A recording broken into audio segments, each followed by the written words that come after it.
Hello, and welcome to Dragon Warrior Randomizer here on RPG Limit Break.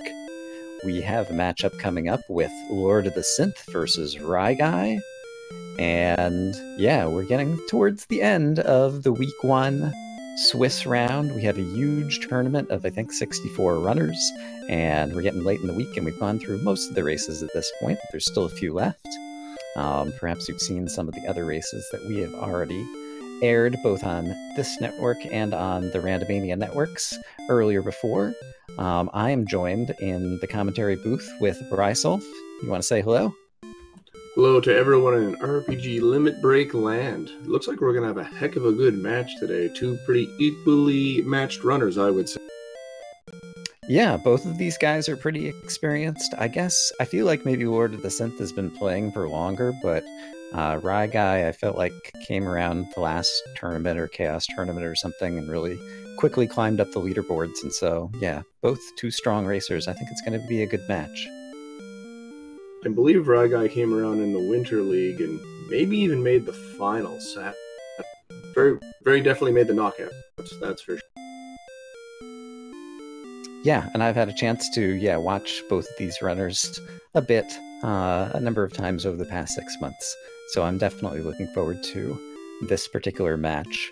And it looks like we have kind of the starting stats already coming up, but I guess they will get started in a moment, and we'll see what's going to be in the starting chests and get things moving. Look at all those magic points and nothing to use. Indeed.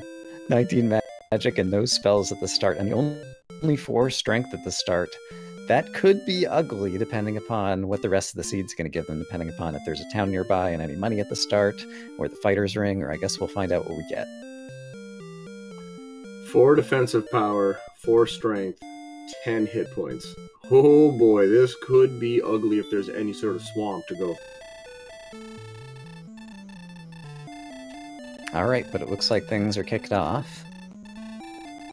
Let's hope for something in the treasury here to help. A couple keys, maybe the big sword, something along those. It looks like they are going to start with money and a torch, along with the usual magic key. And so the money could be good if there's any kind of town within walking distance. I would expect both runners to do a little bit of walking here at the start, possibly save with the money that they got from the starting chest, just in case they want to do some kind of death runs in a few different directions to try to find a town. And I have to say, money, torch, key, I'm pretty sure that's vanilla, so McGrew! You have a town. Look at this. Yeah, exactly. All right, not a bad start, assuming it's not Hawksness. You said it's going to be Hawksness. It's Breck! It is indeed Breckenry, and hey, that's right near the castle. McGrew! Just like in the vanilla map. This is a great find for the runners, though. I see ryguy bought a small shield and something else, and now LordoftheSynth is over at the shop. I guess there was chainmail as well, but there's no weapons. Indeed, there was chainmail on that, but there is literally no weapons. It's defensive, and now there's a blocker at the shop. That said, even though they have no weapons, with 4 strength now, with chainmail and a small shield, you can go a lot of rounds of combat against a slime or a drakey or something like that. So even though we're probably in for a bit of an awful grind, it won't be nearly as bad with these 10 hit points now that they have some armor. The dragon scale is being picked up by the participants as well, and you could also buy herbs with some of the leftover money, so they will be able to win a war of attrition, even if you don't usually want to fight a war of attrition against an easy enemy like a drakey or something like that. And the nice thing is that they do get a good breakout stat or spell at level 2 or 3. With that armor start, they will be able to stand up to some higher end of the low end. Yep, that's true. So I'm glad that both players got sufficient money with their chest roll. I think chests are randomized between like 500 and 750 gold or something like that. I think they both got the mid 500s to start, and so we're able to buy kind of similar stuff. And then there's also a cave that appears to be Tablet Cave that ryguy is lighting up right now, so we'll get a chance to see what's down there too. Place your bets. What we have in the basement. I think we're going to see more gold, because that would be useless. Yeah, I guess the other items that were in that Breckenry shop were the silver shield and the magic armor. And sure enough, it looks like you called it. There is gold down in the bottom of Talbot Cave. So that will allow them to replenish their herbs, make sure they have extra torches, stuff like that, but it's not going to be something that they'll be able to grind easily to turn into any extra money for some of the big money items. In any case, it looks like Lord of the Synth is getting some experience. Honestly, that was a bit of a good get. On a ghost with 4 strength is not an easy get, even with all that defense to absorb a lot of damage. Yeah, you're only 50% to do a single hit point of damage against them. Ghosts, I think, like typically have like 7 or something. So, yeah, that was a great start. 4 experience right off the bat here. Oh, and the ghost, it turns out, has the weak fire breath. Ryguy discovers it. That must be a very low percentage, 25% attack, because Lord of the Synth did a lot of rounds of combat. I believe it was 7 or 8. Yeah, so Ryguy got unlucky there, or Lord of the Synth got lucky. Kind of a combination of the two, probably. But I haven't seen... Yeah, Ryguy's having trouble finding another enemy right now. We'll see if there's any slimes or drakies, because they are definitely killable, assuming that they don't have a crazy attack.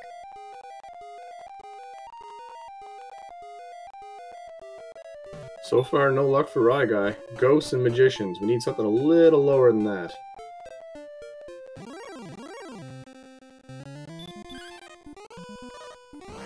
Alright, but now... Failing to damage a slime. Oh my goodness.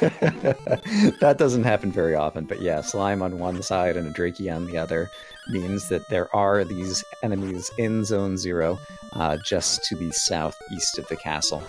So the players ought to be able to eventually get some good enemies that they're going to be able to kill, even if it's going to be a little slow here at the start. And up 2NG does suggest fighting magicians with herbs. That could be a possibility. Thilo Tilo saying the ghost would be easy with the herbs, but you can't handle that breath right now. And here comes level 2. Yeah, and it looks like level 2 is actually going to kind of get them out of jail. Although the jail wasn't actually too bad.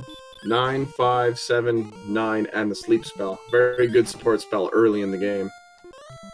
Yeah, sleep is actually, it's one of those, I don't know, kind of sleeper capabilities that if you get it when you're right at the start and when you're struggling to be able to kill enemies, that's actually a huge power-up to be able to overcome enemies that you normally wouldn't be able to. Even the ghost now that Ryguy saw had the breath, he could put it to sleep and possibly kill it, for example, once it gets the sleep spell. Ryguy into the grave. Yeah, I didn't see. Did he walk just a little bit to the east? I didn't see where the entrance to the grave was. Was to the east, and we have level 3 for Lord of the Synth. Another decent looking... And I believe in the top 3 grave chests, I just saw the dragon scale, the death necklace, and a cursed belt. And there's our first example. We didn't mention this, actually. See that metal slime ran away right away? Should not have been able to do that. But they are playing with the Scared Metal Slime flag on today, which means they can run if the hero has less than 20 strength.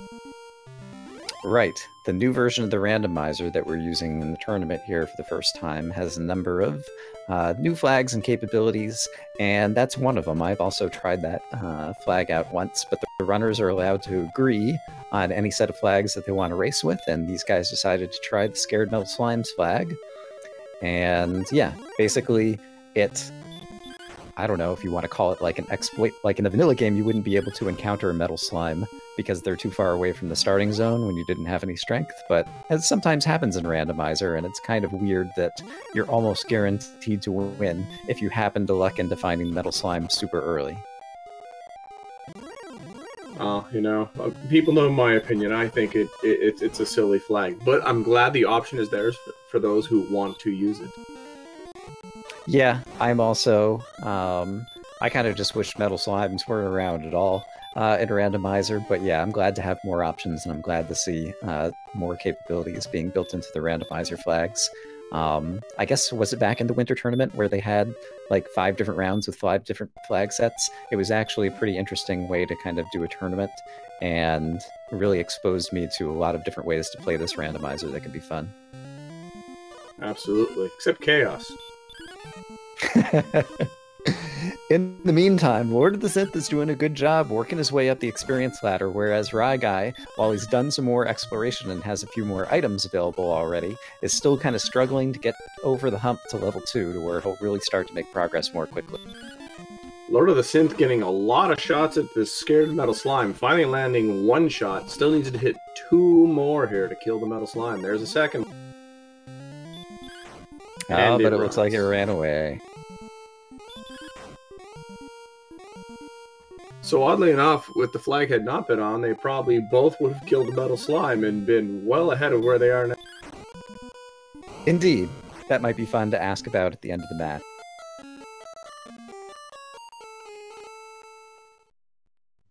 So yeah, right now Lord of the Synth has the experience lead, but Ryguy has a bit of exploration on him, having found a few items in Garen's tomb.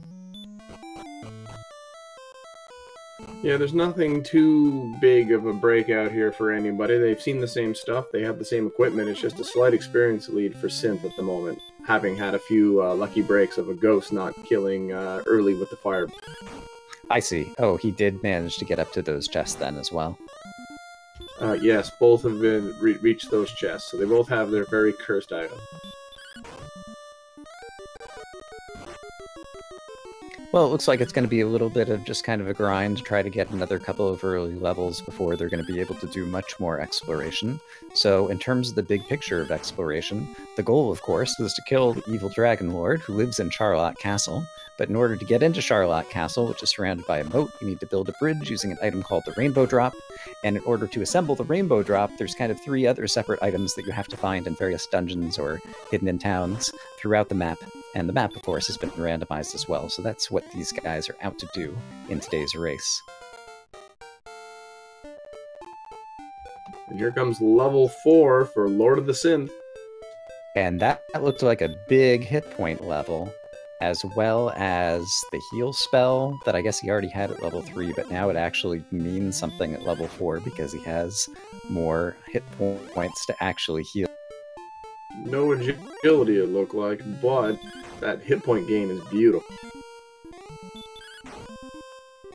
Yeah, now unless they encounter enemies, or unless Lord of the Synth encounters an enemy that can hit really hard, he can probably either win a war of attrition if he can actually deal some damage to it, or at least heal a couple of times while he's trying to run away. So this affords him the choice, the option of trying to explore a bit more of the map, but with only another 20 or 30 experience to the next level, I think he'll probably just do a little more grinding.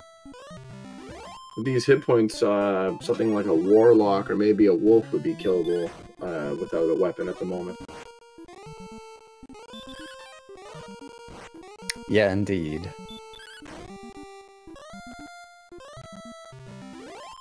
It appears for now Synth is still settling into these early zones and just trying to pick off the 8 to 15 experience point monsters as they pop up. Yeah, and a patient approach often will work out well. One of the things that's randomized in Randomizer is the order and levels that you're going to learn the various spells in the game. So right now he's managed to learn Heal, Spell, and Return. Who knows what spells are going to be coming at level 5. The only guarantee that we have is that all of the spells will be learned by the time the runners reach level 16. And with that takedown of the Poltergeist, there's the big hit point gain for Ryguy, now attacking a Magidrake and pushing out beyond Breckenry. And there's an excellent move. Bye-bye, Magidrake. That said, right on the heels of that success, he runs headlong into an Axe Knight. And unless something crazy happens, the Axe Knight's going to send him back to the castle, and he's going to find that his pockets only have half as much money as they used to. The king really likes to thieve away at anyone who foolishly throws their body upon the ground.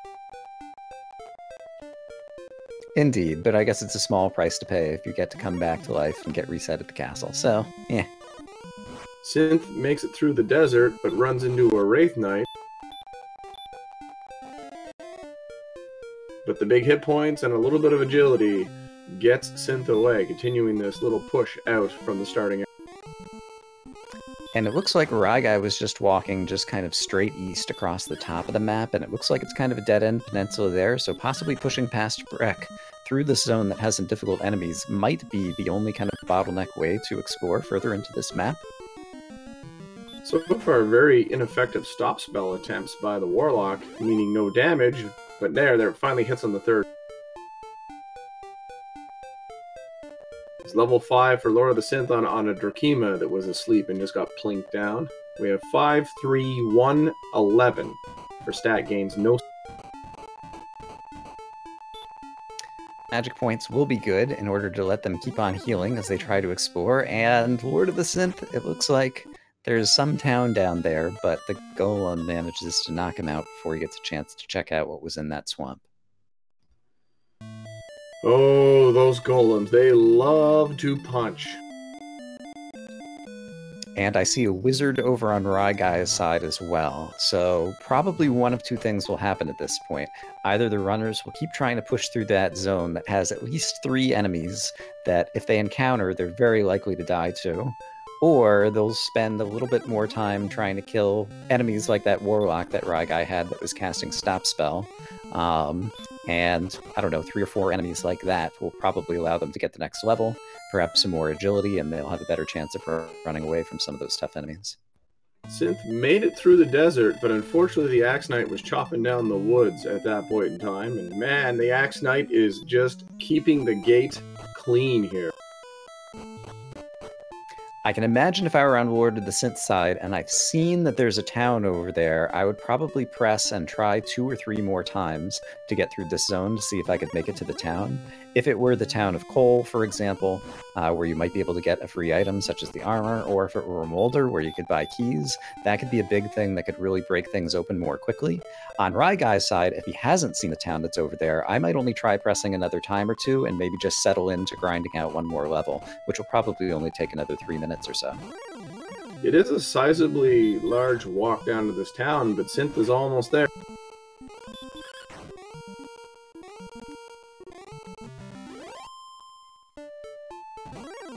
Their experience points are just 1 apart at the moment. Uh-oh, the golem's back, and so is the axe.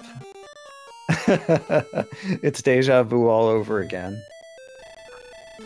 An Axe Knight run after a failed sleep. Well done on Ryguy's point. That's a good beat with the agility they have at the moment.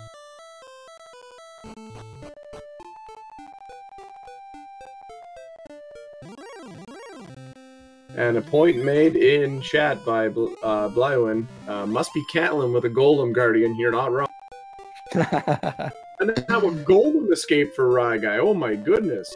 Oh my goodness. And did I just see Hawksness? Nope. Nope, and out of there. So unfortunately, the only town on the map that doesn't have an inn or a shop, the wreck town of Hawksness, is going to be home to possibly one of 3 key items. Erdrick's armor, Erdrick's token, or the fairy food could be hidden under a enemy in a particular location in Hawksness town, but that's not something that the runners are going to be strong enough to deal with just yet. So it seems like right now that town is a dead end, and I expect Ryguy probably just to go back to trying to earn some experience in Zone 0 after he eventually takes a death, unless he manages to find another enemy that's good that he could kill out here. We'll see. Yeah, the Metal Scorpions would have been a decent one to go after for an excellent move, perhaps, but that Hurtmore made it a no.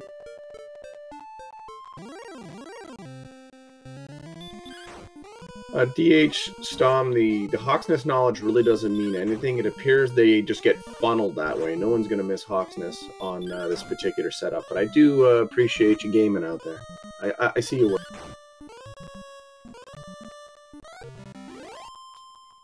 Well, given the fact that they do have more magic points, Ryguy's had to heal a number of times, but it looks like he's staying alive out here for a little while longer, and might be able to see a little bit more on the map before he eventually runs out of resources and takes another death. If there's something just over the horizon through the forest over here, for example, it could be another turning point. Well, there's the Magic Drakey in the desert tile. Maybe Ryguy settles down here, tries to get the next level, maybe just keeps pushing on. We'll see, but it appears that Lord of the Synth has decided, I need the next level. Oh, maybe not, actually pushing out still. I guess hasn't seen the town yet, so not aware of what it is. Another Axe Knight escape. My goodness, Ryguy is beating the odds today. Yeah, with 24 agility, that is an unlikely outcome, so He's living a charmed life for the moment. Since people were asking in the chat, among the things that the randomizer randomizes, while enemies still have the same maximum hit points and basic statistics like strength, what is randomized are the enemy attack patterns. Enemies might just fight, or they might have a random array of spells or attacks. There's a 50% chance that an enemy has some kind of special spell or attack in the randomizer. Just want to interject with the 4 golems and the 2 Axe Knight escapes. Ryguy has found Cantlin. Would be time to go shopping, but 75 gold don't buy you a lot of love, let alone any more equipment. But yeah, Cantlin is a great town to find once he does. I guess it was a pretty charmed life to get over here. There was the extra gold that was down in tablet chests that he could try to bring back. Lorgon, did you see that hit point gain on level 6? I did not. I was looking at the other screen. Tell me about it. 23 more hit points. That's 54 hit points in the last 2 levels. That's incredible. That is pretty huge. Yeah, it's... Unfortunately, with these Sharlock tier enemies, I guess it's probably likely to give you more chances to run, but it unfortunately doesn't necessarily help you kill anything new. It's great to have, and it'll definitely be an asset in the long term, but I don't know if that's going to change anything in the short term. Well, you know what? The Red Dragon says, I see your hit points, and I'm going to drop a 51 on you to send you back to the castle. So we're not even 20 minutes into this one. We've only walked a few screens, and we've already seen from Sharlock Castle. We've seen the Red Dragon, we've seen the Axe Knight, we've seen the Golem, we've seen, I think, the Star Wyvern and the Wizard. We've seen pretty much the whole menagerie. It's been rough out there. No green dragons, no blue dragons, no stonemen. I think we've seen everybody else from the Sharlock crew. Indeed. So it's a tough challenge that's being presented to the runners in this scene, but I think both of them are handling it pretty well. There'll be little bits of difference of luck. It looks like Lord of the Synth might be making it over here to Cantlin as well if he can escape from a demon. Ooh, there's the demon knight. But if Synth gets away, a copper sword is available with the current cash total in hand.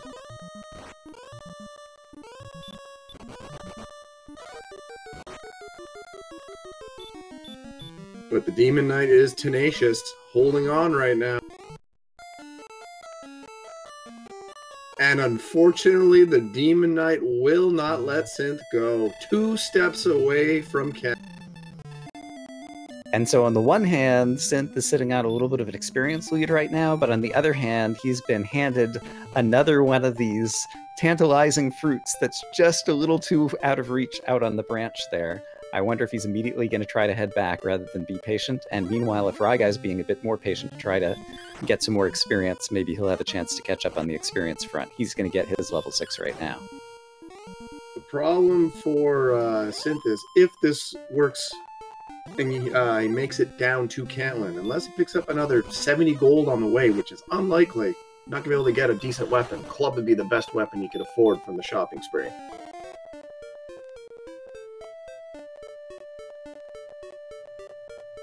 And yeah, the fact that maps are randomized, I see a question in the chat.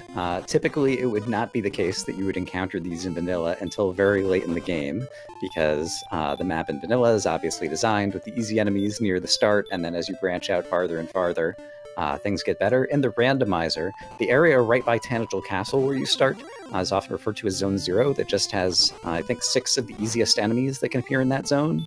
And then there's also a Zone 1 and 2 to the north, south, east, and west of Tanagel that also have kind of an easy set of enemies that only goes up to the strength of a wolf.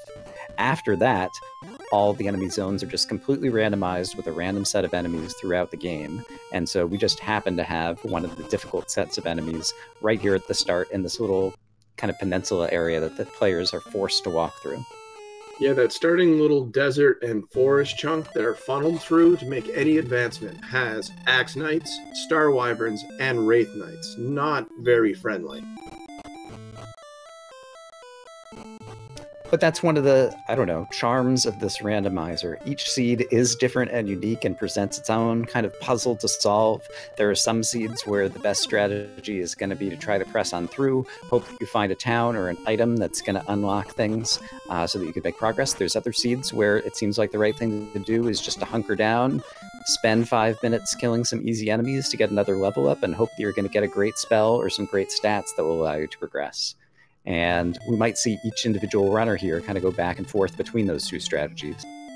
I gotta tell you, that Axe Knight must be a quiz master, because it's doing nothing but axing them questions over and over and over. There's a good enemy, though, a Drakima.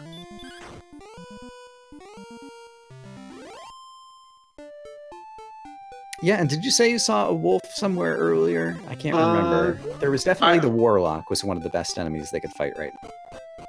There was a Warlock on the peninsula to the east, past the grave, and there also is I've seen a Scorpion, but no wolf yet. Oh, there actually is a Warlock in the forest. That's not a bad idea. So yeah, LordoftheSynth, if he just found this Warlock, this is a great enemy for him if he wants to hunker down. If he can find that enemy again a few times in this area. Oh no, it's in the same zone as the Red Dragon. Randomizer, what you doing? Oh my goodness, Ryguy goes off onto the right side just to see what's up, and there's an Axe Knight waiting in the foothills. My goodness, this enemy set is just brutal.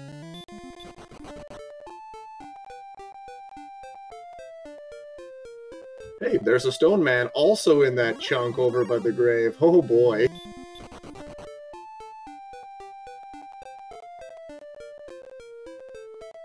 Was that a red dragon escape on Lord of the Synth? My goodness. Honestly, they've had so many encounters with these Sharlock tier enemies that everyone, just by all the run attempts that they're having, is eventually going to make one or two unlikely escapes. Yeah, but a red at 25 agility. Whew. And now, did LordoftheSynth go back into the grave and is walking around to try to get a sense of what the enemy set is in there? I would suspect maybe looking for a lucky medal, and hey, there's a blue dragon joining the party. Another one of the Sharlock tier enemies, oh boy. Each zone in the game has 5 different enemies. Or I should say 5 enemies. They're not always different the way the randomizer does it. It just kind of like selects from a set, but occasionally there'll be duplicates. So basically there's a 1 in 5 chance of getting each of the 5 enemies in any particular area. And so one of the things the runners are doing as they're walking around trying to learn where the towns are on the map is also kind of in their head, kind of mapping out the zones where they can find different enemies and trying to choose the zone that's going to be the most profitable for them to progress. And Regal Kane, yes indeed, that was a blue dragon with Dragon Lord 2 breath. So hopefully the blue dragon is not sitting in Hawksness and the armor is underneath. That would be brutal. Although they do have a ton of hit points, so who knows what might happen in this seed. But yes, we talked before about how enemies have randomized sets of attacks. Basically, each enemy can possibly have a utility spell, which could be stop spell, heal, sleep, or I'm forgetting. Heal more, of course.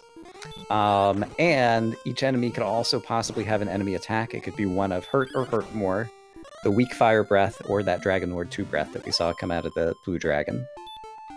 Ryguy has located the mountain cave just to the east of Cantlin in a swamp, and greeted by a hurt-mooring wraith. We have a great question in the chat who wants to have advice on how to make their children eat their vegetables. What do you think, Brisulph? I don't know. I always, ate some vegetables as a kid, and when I grew up and became all big and strong, I married a vegetarian, so I ate lots of vegetables. I never had a problem with it. I have no advice. They're delicious. I was a pickier eater as a kid, but I guess a number of vegetables like broccoli are good when you kind of slather them in cheese, so maybe that's what I would suggest. So in the mountain cave, we have seen an Axe Knight and a Wyvern here, along with a Drakey and a Wraith. So a big mix of enemies here, but still cruising along. And did I just see Ryguy pick up a magic key out of a chest down there? Indeed. So this sets up a real potential here for some good time. Indeed. Since it seems likely to happen, let's go ahead and talk about the gold glitch that players usually utilize in Dragon Warrior Randomizer races. That key is going to allow him to open up a number of doors that are found in various towns and dungeons throughout Alphagard, which is the place where Dragon Warrior takes place.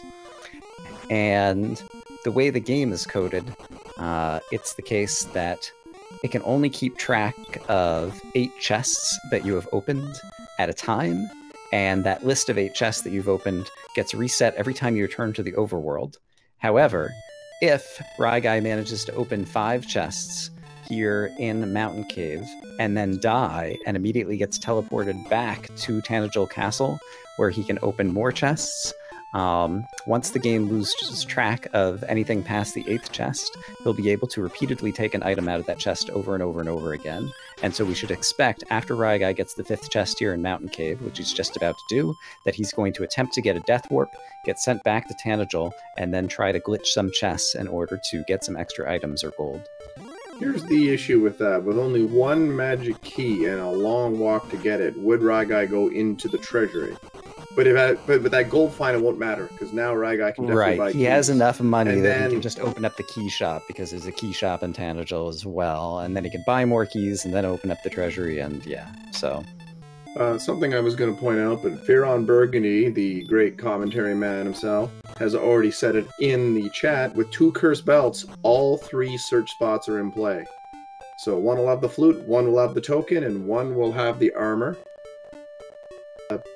And yeah, it looks like still working around in the cave is ryguy, while Synth gets sent back again. And the Star Wyvern, by the way, also has Dragonlord 2 breath.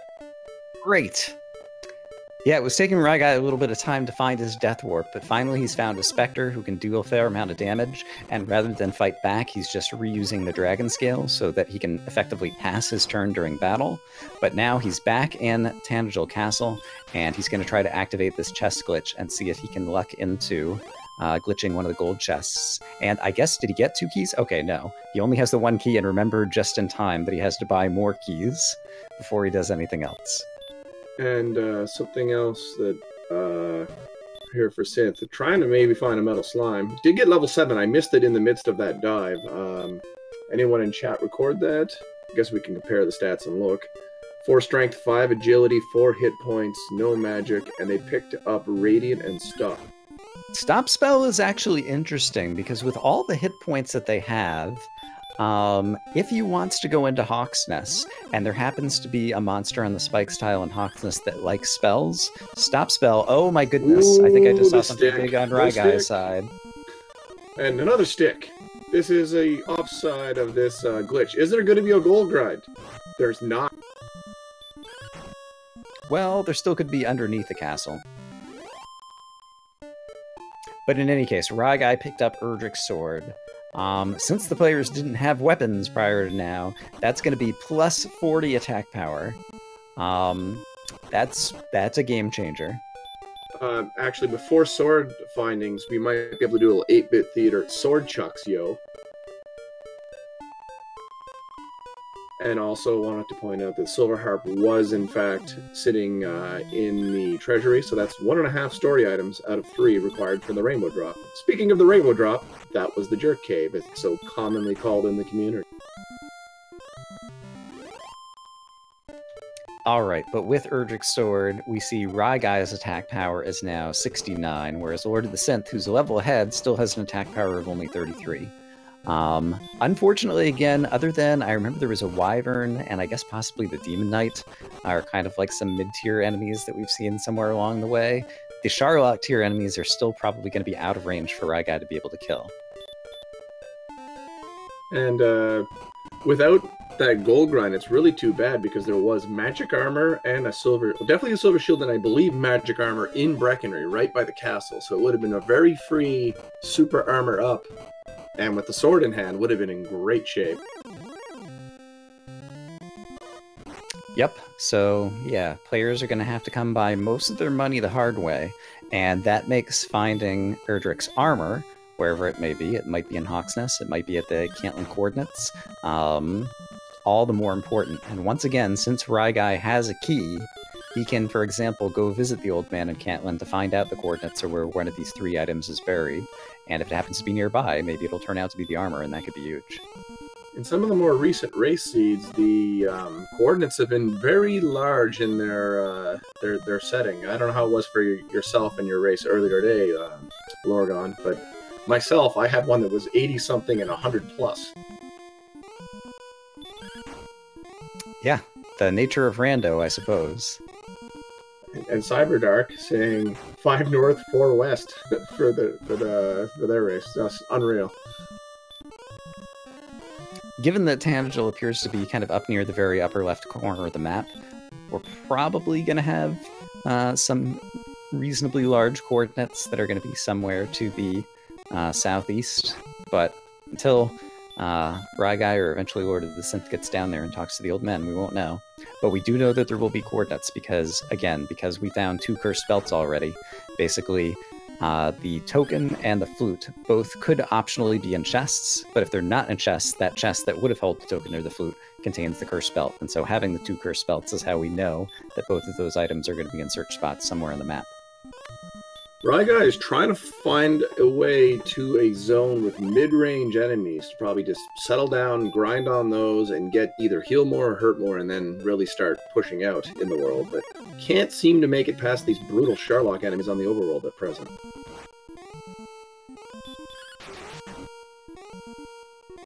Once Ryguy does eventually find and get into Mountain Cave and get that key, he'll probably have a moment where he'll be extremely worried that he's fallen far behind because he feels unlucky for all the deaths he's taken trying to get out there. But then once he sees what's actually in Tangel Castle and that the key doesn't actually give you access to any new gold chests, then he'll probably be relieved again because at least he's been gaining experience all this time. At least that would be my guess of what's going to be going through his head.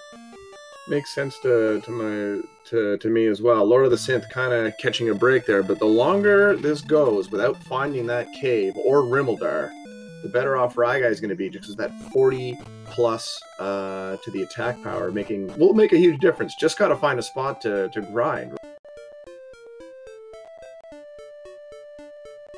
Yeah, and unfortunately, it doesn't look like there's necessarily ever going to be a great spot to grind in this one until they get the Hurtmore spell. Prior to Hurtmore, it seems like any possible grind zone that they do find will require a walk through some awful zones just to get to. And, I mean, yeah, maybe if you find a great zone that's right next to a town with an inn, you can actually sit there and grind for a bit. But yeah, Lord of the Synth, he's being patient.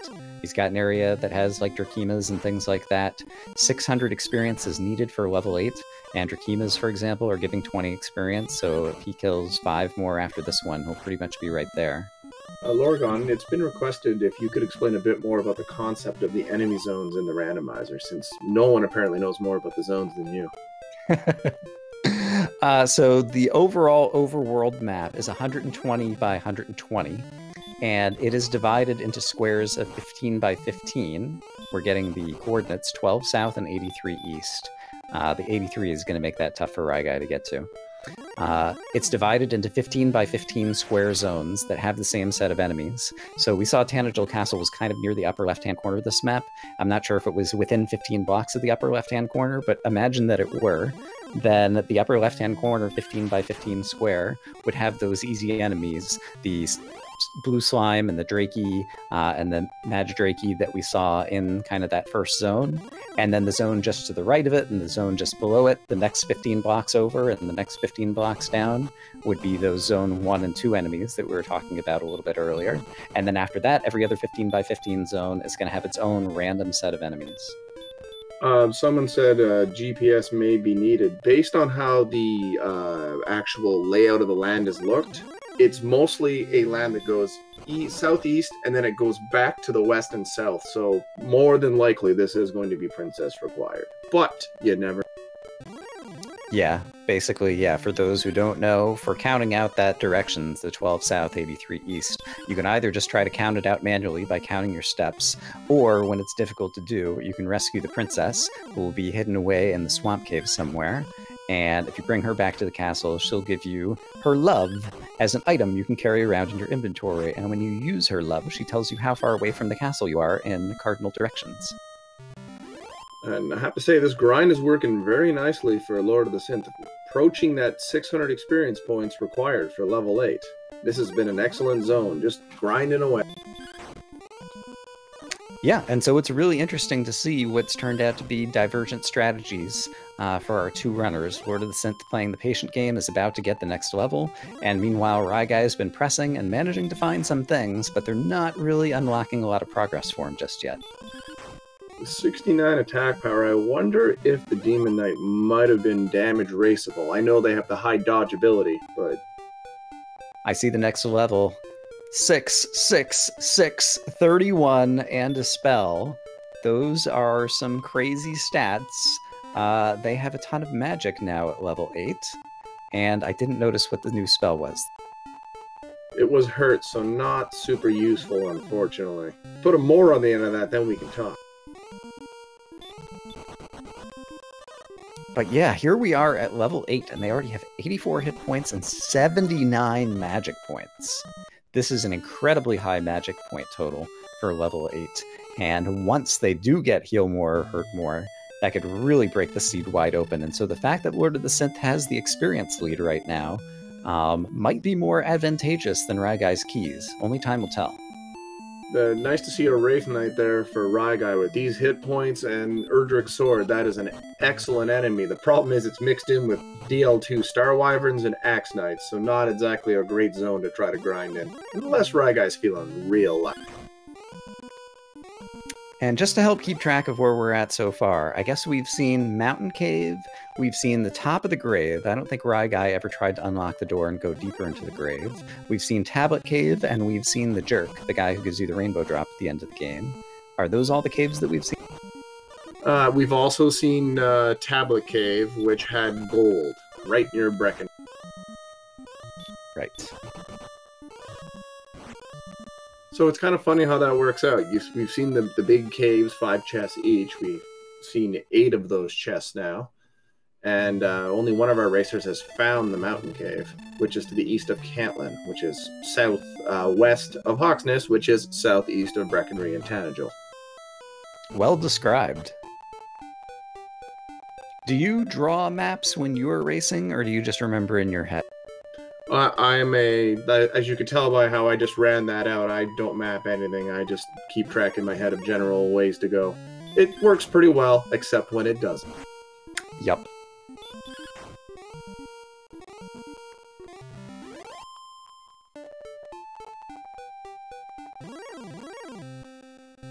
So kind of incredible to see that Lord of the Synth, at level 8, no hurt more, still no weapon. It's just a strange thing to see. Usually you get some kind of starter weapon at least, if you're not going to get an early hurt more, but just the way the seed has been playing. Yeah, his fists and knuckles have to be awfully bloody at this point. Speaking of bloody knuckles, Ryguy avoids getting wrapped by a golem with a first turn. Those men made of rocks hit pretty hard. And you can see the real difference there in attack power between Lord of the Synth and Ryguy, both attacking a magician, both one-shotting the magician, but Ryguy dealt triple damage. It was a no damage.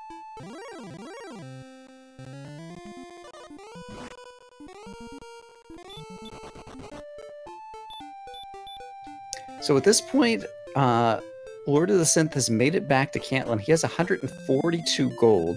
I forget if he has an item on him that he could sell. If there was a copper sword, he's going to look at the shop. I believe that, looking at it, Synth has never made it to Cantlin, so that curse belt should still be in hand unless it was sold earlier, but there was no real reason as far as...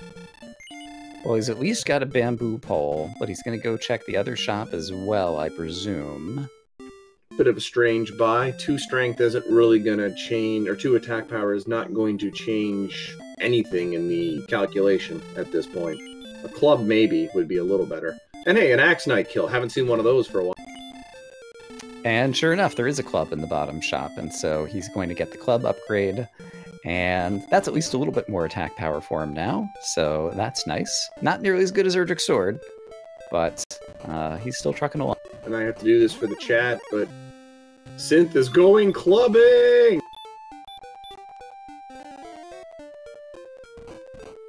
Do you like how I just blew the dead air after your jokes? Oh man. My soul. All in good fun.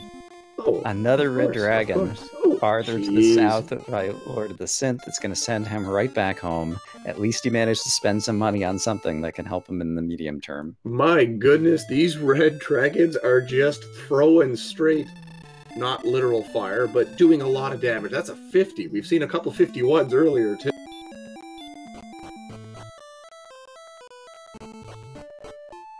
I haven't tried to get into Ryguy's head again. I guess now that he has Erdrick's Sword, there's a number of these enemies, like for example, he's taking swings now at a Demon Knight, and so I guess it does make sense for him to just kind of sit down and try to grind a few of these enemies to get up at least one more level. Like 2 Demon Knights, for example, would get him to level 6 if he can actually manage to win the race. But unfortunately, the Demon Knights are so dodgy, if he doesn't land his hits, then he's going to have to run. I honestly don't fight Demon Knights unless I'm sure I can one-shot them. I hate how much they dodge attacks. It's such a pain. Yeah, the Demon Knight has the greatest dodge ability, 15 out of 64, which is almost a 1 in 4 chance of dodging a melee attack by the enemy. Or the enemy. Our hero! Which, speaking of our heroes are using different sprites. One of the great features of the new version of the randomizer is tons of different sprites to choose from. I see Ryguy is going as the little Healy that he always likes to use, and I don't immediately know what Lord of the Synth is using. Just have to say that it's not that Ryguy has wasted this potential chance, it's just the overworld is not giving a real chance to do anything. The only thing Ryguy maybe is overlooking, something you mentioned earlier, diving the grave. I know there are those blue dragons in there, but with keys, you know, with a sword, they can poke some holes in things and try to see what's down in the bottom of the grave, perhaps. Right, and I don't remember which set of enemies that Ryguy saw. I think it was Lord of the Synth who saw the blue dragon in the grave earlier, so I don't know that Ryguy knows that dangerous enemy is down there. But yeah, for now, it looks like Ryguy's just going to keep trying to press to the south. This seems like an okay zone. I think there was a Drakima in there along with the Warlock, but just cruising on is Ryguy, and there's a Golem in the foot.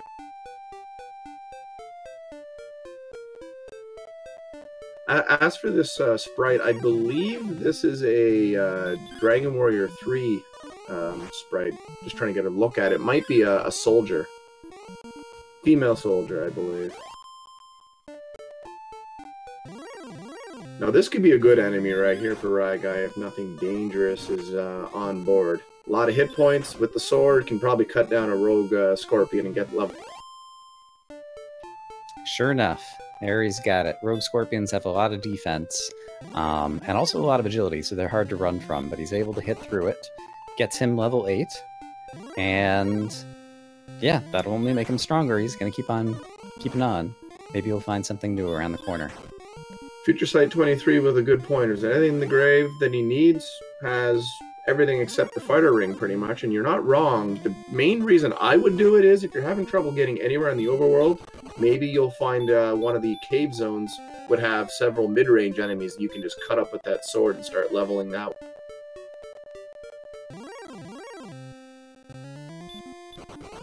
Or, you know, maybe a double gold grab and you could go buy a large shield. There's some stuff that could be done. I wonder if anyone's going to resort to grinding gold once they get outside in Tablet. It takes almost a minute to dive Tablet Cave and come back out with the gold. And I guess now that the players have Radiant, at least it's not going to cost them torches to do it. It's a little bit of a desperation pull. It's a long walk then to bring it to the... Well, I guess not to Breckenry, but Breckenry didn't have the large shield. You'd have to bring it all the way to Cantlin, right? Correct. I was thinking just you make 3 dives, you save, and you have your money for a half plate and large shield, which would help blunt some of these attacks. Hey, there's an Armor Knight! We hadn't seen one of them. Alright, we're filling things out. I think now the Green Dragon might be the only Sharlock enemy that we haven't seen yet. I believe that's it. We haven't seen the Green Dragon.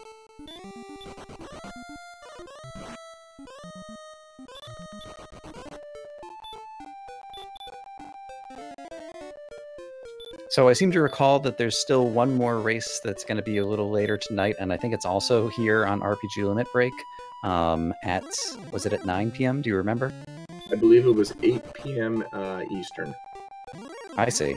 All right, so another 2 hours from now, 3 hours from the start of this race. If this race is done by then. I should hope so. Your typical Dragon Warrior randomizer seed typically runs on the order of an hour and a half, but sometimes a super quick seed could be like 50 minutes, and a super slow seed could be 2.5 hours.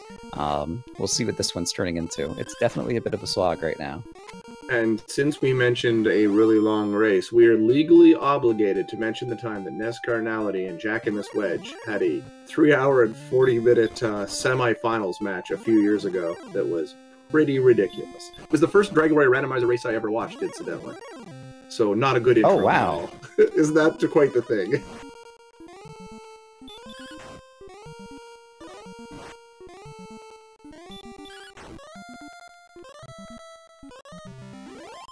The experience is tied up here, so Ryguy has made up that gap. The sword's starting to show through here.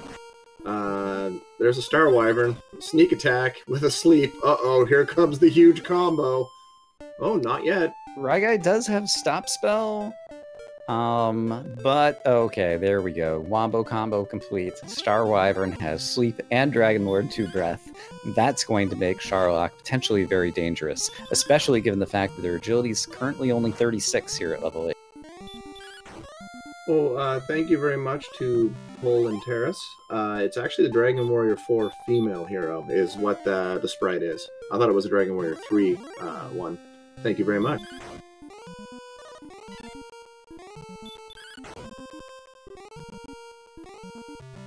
You know, that experience point level on Synth side before the Druin died tells everything. Call 911, there's a lot of abuse going on in this scene.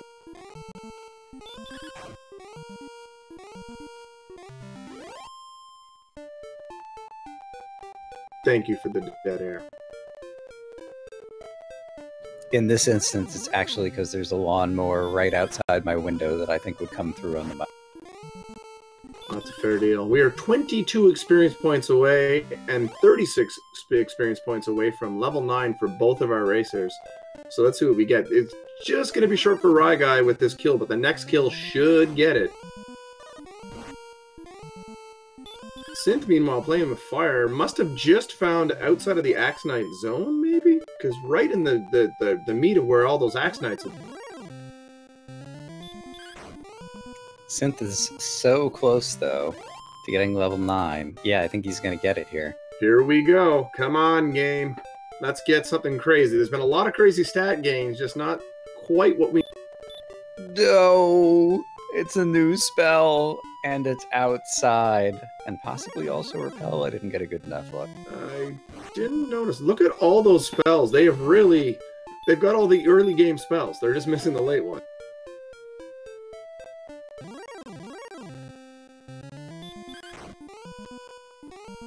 I gotta tell you, Synth is doing a great job of just hanging around and grinding, but that cave's gotta be found eventually.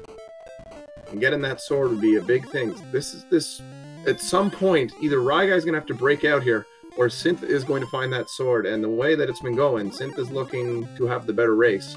It's just that one cave is keeping Ryguy right even at the moment. And Synth can't catch a break. Another red dragon sends him back.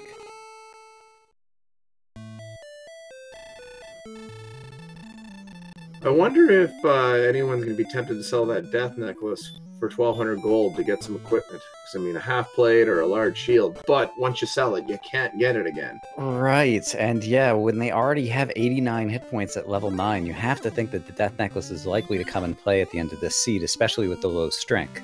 For those who don't know, while in the vanilla game, the Death Necklace doesn't do anything other than curse the player so that they can no longer enter Tangential Castle, in Randomizer, it's been given the special ability. If you put on the Death Necklace, while you are cursed, you gain 10 extra attack power at the cost of giving up 25% of your hit points. Usually the only time you would use it is at the end of the game to get a strength boost for fighting the Dragon Lord, if you have at least 130 hit points or so. The way things are going, it looks like they're going to have 130 hit points by the time we reach the end game. Art Leonard asks if ryguy could sell all those extra Erdrick swords because he happened to die in the mountain cave and he opened up the chest in the treasury. The first one was Erdrick sword, so that report recorded correctly. And the next three also said there was Erdrick sword. Only got the one, and even then, I believe the sword only sells for 1 gold anyway. Correct. So the sword really sells for 1 gold. I've accidentally sold it during a race. After picking it up, immediately went and bought a broadsword afterwards, forgetting that I had just picked it up, and then had to go pick up the sword again. If you do accidentally sell Erdrick's sword, you can go back to the chest that had it and get it again. Did someone get an excellent doge? Did I miss one? DePaul Dog mentioning that. I wonder if they did. Wraith Knights are looking like the best eats or wyverns at the moment for either of our racers. And Synth is headed over. There's the mountain cave. Now, can Synth make it through the dangerous first floor? We know there's some dangerous enemies in here. And I can't remember if the key was the first chest on the top floor or the second chest, the one that's kind of like down and right when you get out. But oh no, his first step in an armored knight. We didn't even see this in here last time, but here's the thing for Synth. The first chest in the cave is the key. Gets away from the armored knight. Still alive for that key.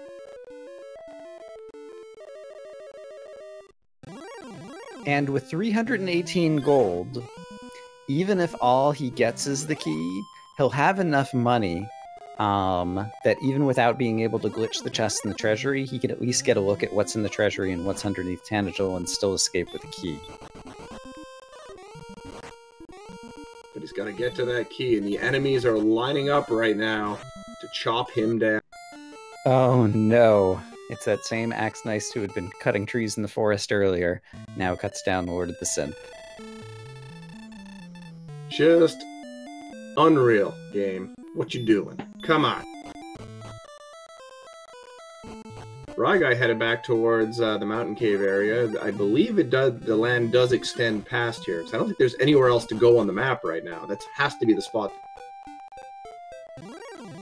And meanwhile, even though Lord of the Synth will rightly be feeling unlucky and like he's behind, he's not that far behind. He now knows where the mountain cave is, and so he's definitely going to try to go right back there.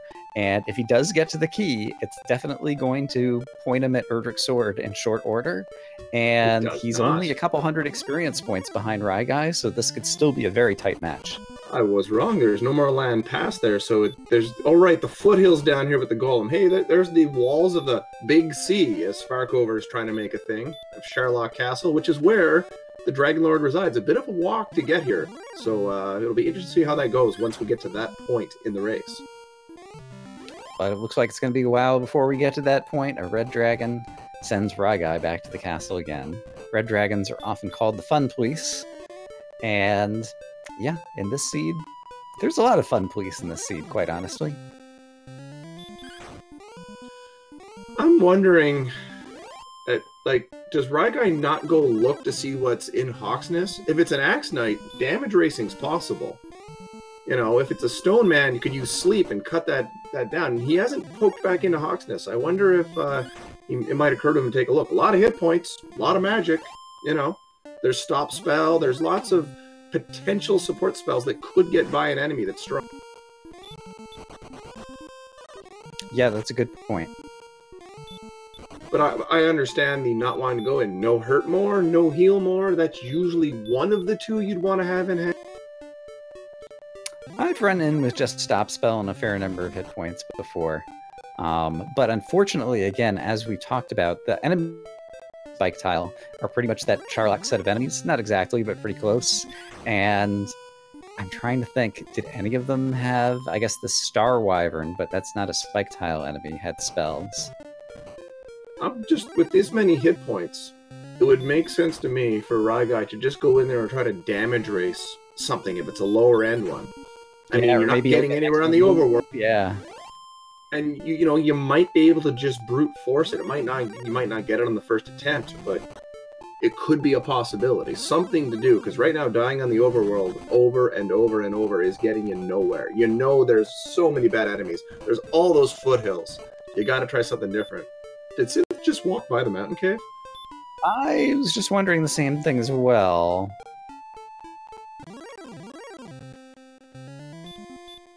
I guess Synth figures the enemies are too mean and not going to go in there.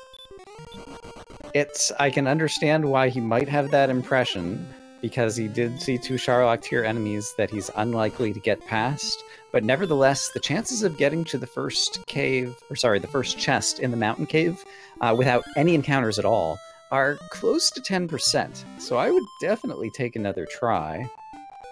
And Ryguy about to get level 10. Let's see if this brings one of the more spells.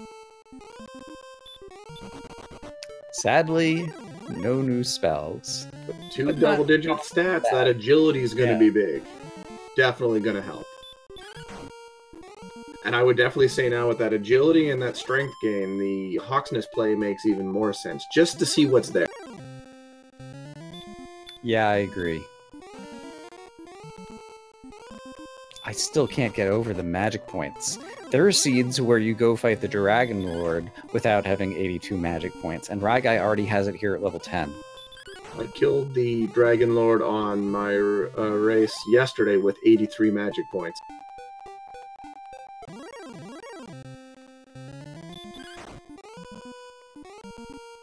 And as you can see, that sword is starting to tell here, as Ryguy is opening up a lead now of 400 and change of experience, and that'll keep growing, but both are kind of in the same area right now. Yeah, honestly, the setbacks that Lord of the Synth has been facing, he's doing a really good job hanging tight in this race.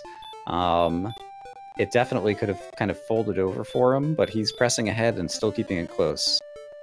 They make it through the foothills. The first step into the swamp, what does Ryguy find but an armored knight?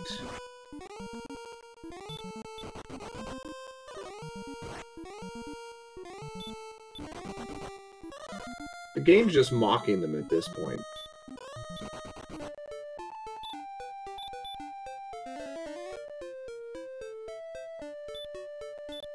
And Ryguy slowly but surely keeps building up that key total, so should be able to get to max keys now, just to have them on hand, make sure you don't run out, because as we've seen, Rimmeldar is nowhere near Tanagel, so you want to have keys at all times.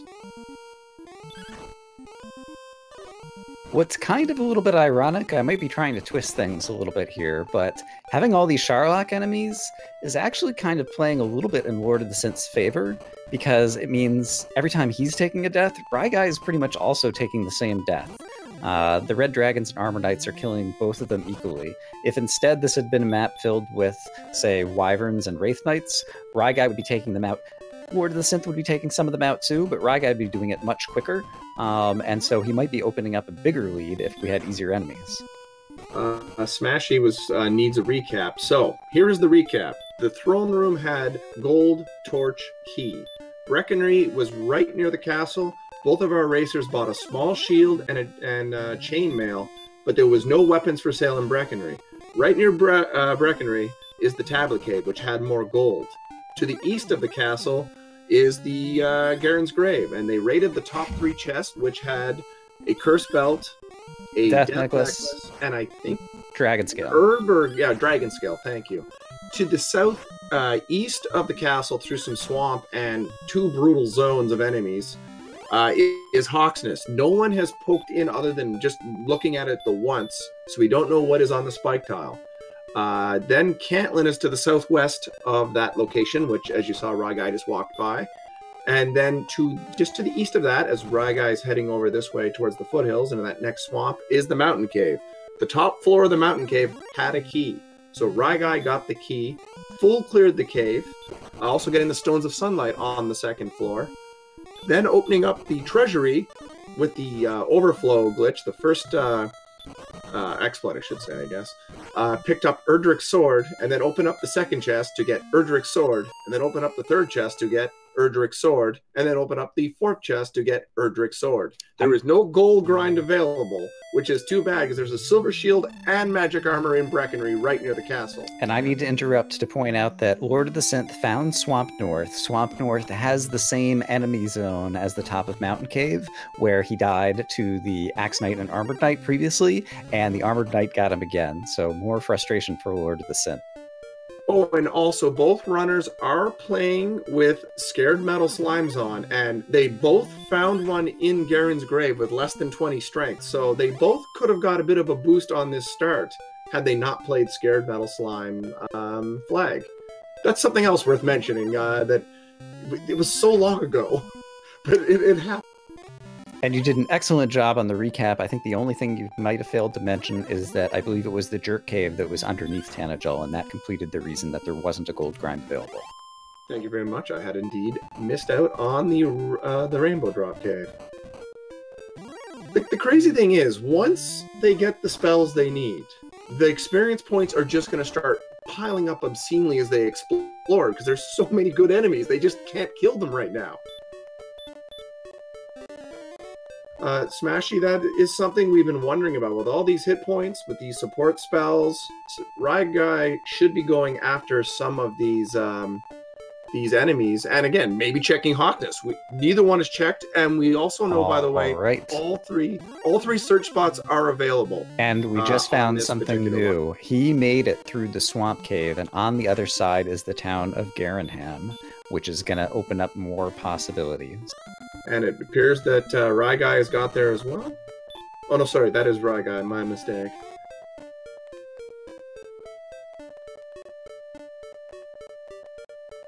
I actually just had to refresh. I was a little bit behind. So we're going to get a chance in the back of Garenham, behind a locked door, so if Lord of the Synth did go this way, it wouldn't help him just yet. There are 3 chests.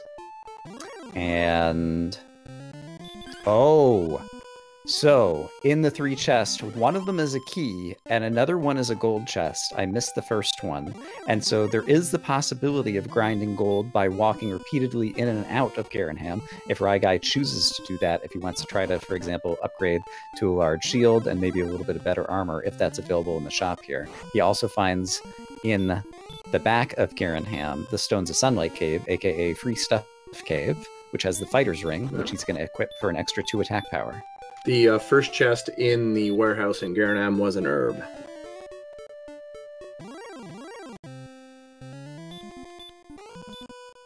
And there is the large shield, which he already has enough money to buy, but sadly there isn't half plate or full plate. And he does already have chainmail.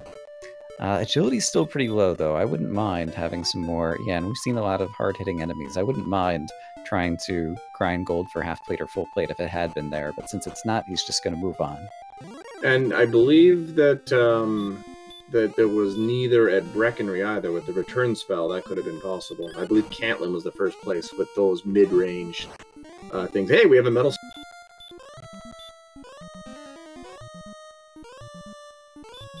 Meanwhile, on Lord of the Synth side, he has put a wyvern to sleep, and he is again in a cave. I didn't notice if he went back into Mountain Cave. Kind of hoping he did. Wyverns are in Mountain Cave on the first floor.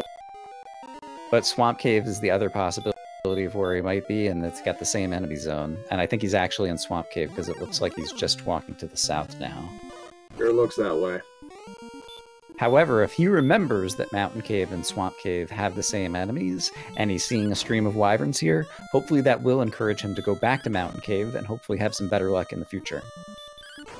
Unfortunately, Synth never saw a wyvern in Mountain Cave. It was Armor Knights and Axe Knights just throwing a party. Right, but since it's the same enemy zone, now he knows there's going to be wyverns there too, in theory. Ryguy not moving. I wonder if there was a bit of typing going on. He's trying to count the coordinates, I think. Well, he better he better have a boat, because he's not getting that far. Yeah, he came out here early in the game, and we saw that it was this dead-end peninsula that was going to get nowhere near 83 across. He can just see a tiny bit of land on the other side, and so maybe if he can somehow do some miracle and recognize that little piece of the land, he might be able to do some kind of crazy counting in order to get these coordinates, but I think that's a long shot right now. But it's weird. It shows kind of a desperate attempt to try to find a possibility of Erdrick's armor, but he still hasn't gone back into Hawk's Nest, right? No, and the longer that goes on... I think it's just slipped his mind. It's only... Maybe. It's a 1 in 3 chance it's the armor, and it's right near the castle. You can brute force this. Right, for and sure. you should at least go look. I mean, if it's an enemy, a stone man at this point, he's hitting for a reasonable amount of attack. He can put the stone man to sleep. It could even be an experience grind, potentially. I don't remember that this stone man had any special capabilities. Yeah, I don't think so. It just, just everything's melding together because there's so many sleeps and DL2s and just fun stuff like. Speaking of, Star Wyvern has the Wombo combo, both Sleep and Dragon Lord 2 Breath, and it is going to greet a ryguy with that little combo, and then prevent him from running and finish him off. So, ain't that just great? This is the thing. These brutal enemies are really keeping Synth in here, and also limiting him. It's a weird, as you said, a weird paradox. Right. I'm sure from Lord of the Synth's perspective, like not being able to see what's happening to ryguy, he's got to feel extremely frustrated because he's been doing pretty much everything right on this seed and just hasn't had the lucky break that he needs. When he finds the key in Mountain Cave, he's going to be absolutely heartbroken, I expect. But then when he goes to Tanagel and finds Erdrick's sword, he's probably also going to be heartbroken, but little does he know, unless he really thinks it through, Erdrick's sword is not going to help a whole lot in this seed so far. Here's the thing. If Synth can make it to Mountain Cave, get that key, get the sword, and makes the Hawksness play, and it's the armor, I know that's a lot of ifs and buts and that buts. would completely pivot the whole way that this is playing out. That's a great point. This is teetering right now. Despite this lead, ryguy's been unable to capitalize, and it's still there to be had. And the armor is going to be huge on this seed. A, there's a lot of swamp. B, there's enemies like the Blue Dragon and the Star Wyvern that had Dragon Lord 2 Breath. And so basically being able to survive past a number of these enemies rather than constantly being sent back to the castle, whoever gets the armor first is going to get a huge advantage just from that. And if Lord of the Synth is that guy, he could easily come back and pass ryguy. I think Synth is looked at that agility and strength and has to be thinking, I got to go in the Mountain Cave. Like, I have to feel that's the play at this point for Synth with that agility game. Gives you a better chance to escape, a little more defense, the whole nine. Well, Betastrep, everyone knows where Hawksness is. They keep walking right by it. It's that swamp just past the bridge to the southeast of the castle.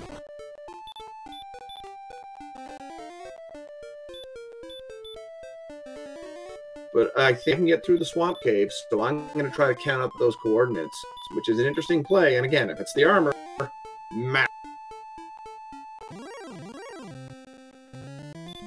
But yeah, I really do think that it's likely that ryguy just kind of forgot.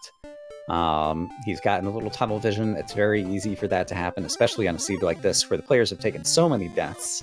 We don't have a death counter going. And thanks, by the way, now is a great time to say to our volunteer trackers at Restreamer. We have, I think it was Cyberdark Tracking and CD Improv was doing the restream. But that help keep track of all the things that we do keep track of with what's in the player's inventory and what spells they've learned and showing the player stats. But I've always thought it would be interesting to have a death counter. It would be that much more human effort to kind of keep track of, but I've got to imagine that both players have taken, I don't know, would you say 30 deaths already at this point? More than that. Definitely more than that. The Axe Knight itself probably has 15 plus. And so this has been a brutal seed. I would say in my average seed, I probably die like on the order of 12 times. And every once in a while, when you get a good start and find the armor early, you might die, 4 times or even less. So seeds with this many deaths, this has got to be like, I don't know, in my kind of like top 5 brutal seeds, just in terms of the repeat deaths that the runners are facing. Ryguys try to go east, goes past Sherlock, and there's just a massive mountain range in the way. Impassable. Not even Hannibal could have made it through those mountains. And Synth is back into the Mountain Cave. Come on, Keys, let's go! His first encounter is a Wraith, which is fantastic. He might make it to the chest without any other encounters, or maybe he'll find the Wraith or the Wyvern, and either of those should be enemies that he's going to survive. Oh, risking a Hurtmore death, going for the kill. Gets it, though.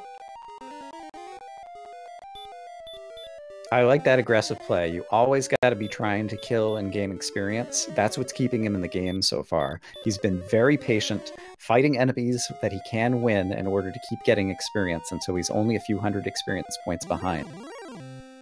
Indeed. I mean, 45 hit points. That hurt more could have killed. Axe Knight, please, no.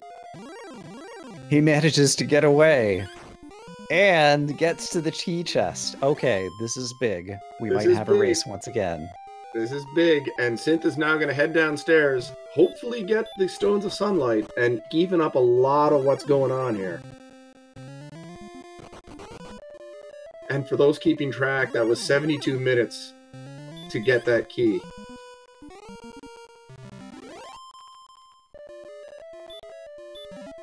It's really fortunate that he decided to come back into the mountain cave and get the key first, so we'll have a bunch of keys by the time he gets back through the swamp now and gets to Garenham. It would have been especially frustrating if he made it through the swamp first, got to Garenham, and didn't have keys to open up the back. For sure, and like I said, as soon as the double-digit agility and strength came up, I was sure Synth was heading right on back to the cave, and sure enough. And we have a new town for Ryguy, I believe, coming. Synth finally catches a break. He's fighting a metal slime, and I just saw him get an excellent move. That's 255 experience just for hitting this guy with an excellent move, and that's brought the experience differential down to just like 250. And Synth is going to be... Gonna go back to back? Oh my goodness. Gonna go back to back here? Let's see.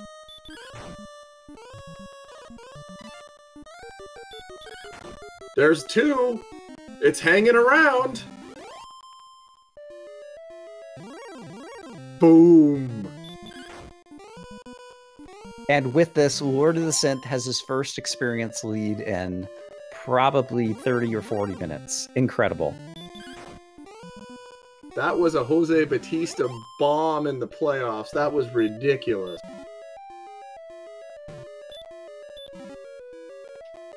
And he does make it over to the Stones of Sunlight chest. I see him pausing for a minute over there. It's often the case that players are taking notes about the key items that they have to make sure that they're collecting all the things they need and keeping track of all the things they need to do. Can we get 3? Aww. Apologies for interrupting. I was just so caught up in metal slime killing fun times here. I'm not a big fan of the randomness they interject, but Lord of the Synth has had such bad luck. He deserved to have some good luck to offset it, and that really offset it. Here he is now, all of a sudden, with the experience lead and only a little bit of exploration behind us. Repel! Neither of the more spells. What is going on? Wow. I was too focused on Lord of the Synth side. Okay, so Ryguy got level 11, huh? Or no. Both of them have level 11. God, it was Lord of the Synth. Okay. Yep. Oh my goodness. Ryguy just getting 11 now. And that brings Repel and 2 nice stat gains, but... It's, yeah, super ironic that basically, I mean, the last, few levels, they've just been kind of learning the spells in the vanilla order, which is not helping. So you gotta think Lord of the Synth is gonna head back up to the first floor and just get slaughtered by one of the mean enemies. Pyrolite? That's a good question. Synth is going to be trying to do that, and unfortunately, no. The gold grind is not available. It's 4 items in the treasury, and the basement has the rainbow drop. This is going to be a huge kind of swing of emotion for Lord of the Synth. Getting 2 metal slimes back to back has got to get him on a high after he just managed to finally get in here and get the key. But then when he gets back and discovers that Erdrick's sword was there, he's got to be wondering if Ryguy had it a lot ahead of him.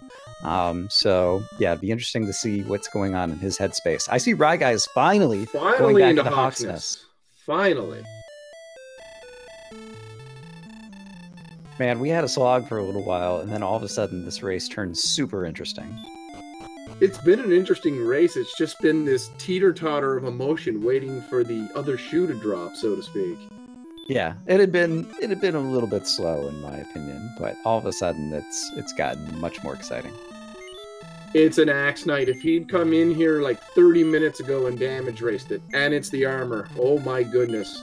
He would have been off to the races. Ryguy is also going to be feeling behind, because he's got to imagine that Lord of the Synth could have come here 20 minutes ahead of him. This is what often happens in races. Both players feel Oh my goodness, it was the armor. He had the potential to run away with this race. He must be kicking himself right now. So now the question becomes, is Lord of the Synth going to remember that he needs to go back and visit Hawksness and find out what's there? Oh, man. Oh, Game Boy, for sure. He could run away with this, but he had the setup 30 minutes ago because he had 96 hit points to damage race the Axe Knight, and it is the armor. It's incredible. He's got to be feeling brutal. Erdrick's Soul. And confirming, yes, Synth gets it. And the bamboo pole. Aw, because he checked we don't get 4 Erdrick swords. That's too bad.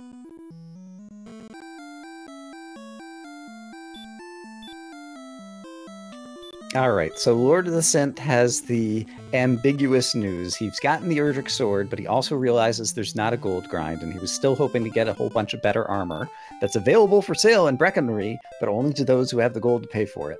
Neither of the players is ever going to have that gold in this seed. So if Synth goes to Hawksness right now, but did Synth buy more keys? Must have bought more keys. Yes, looks like Synth is heading into the grave. He's gonna go dive the grave, possibly. In any case, that's one of the first things that apparently was on his mind since he's walked over. Oh, he's. I'm not sure what he's doing. Smashy asked, "How would you even wield 4 Erdrick swords?" Simple. You make sword chucks, yo.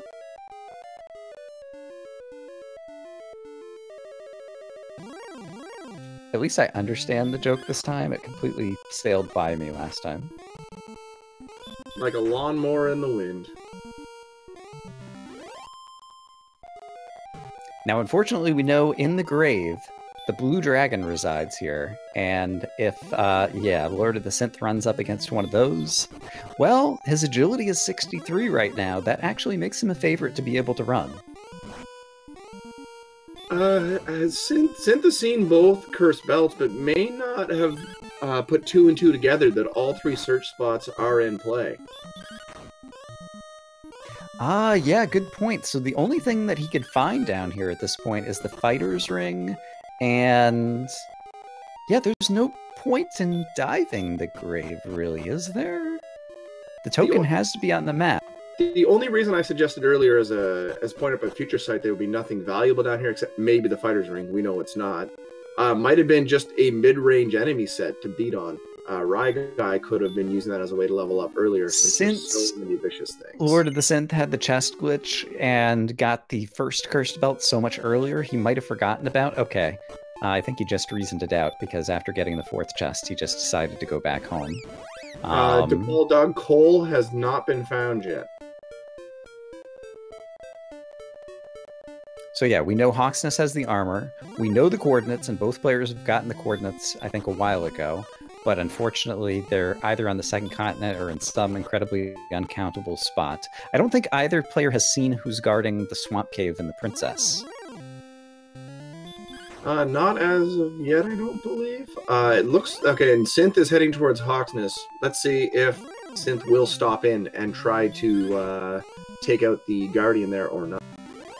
If he does, and he defeats the Axe Knight, we're going to have a really close race, and I'm super excited about that. And even if he doesn't, like, given the tenacity that he's shown or whatever, like, if he somehow forgets about it for the moment and puts it off for a little bit, I don't know that he's going to fall that behind that quickly. We'll see how much experience Ryguy is starting to earn now with the armor. The problem is that armor does so much for you. The 28 absorb, the heal regeneration as you walk, cutting down the damage from DL2 and hurt more. It just does so much for you that Synth probably needs to get that sooner than later to keep in this race. Because you can see Ryguy is growing that lead again. They were equal. Actually, Synth got to level 11 first on the back of those 2 metal slimes, but the lead is growing.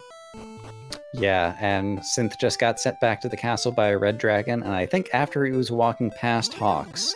So if nothing else, maybe it'll get a chance to see it on a screen and perhaps jog his memory that Hawks is there. By the way, wizards have heal more, just for fun. Ugh.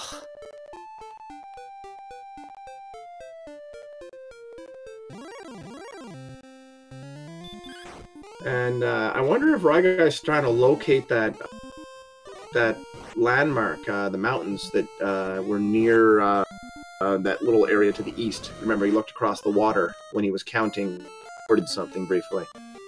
Because that golem guarding in Swamp Cave is not real friendly without Healmore.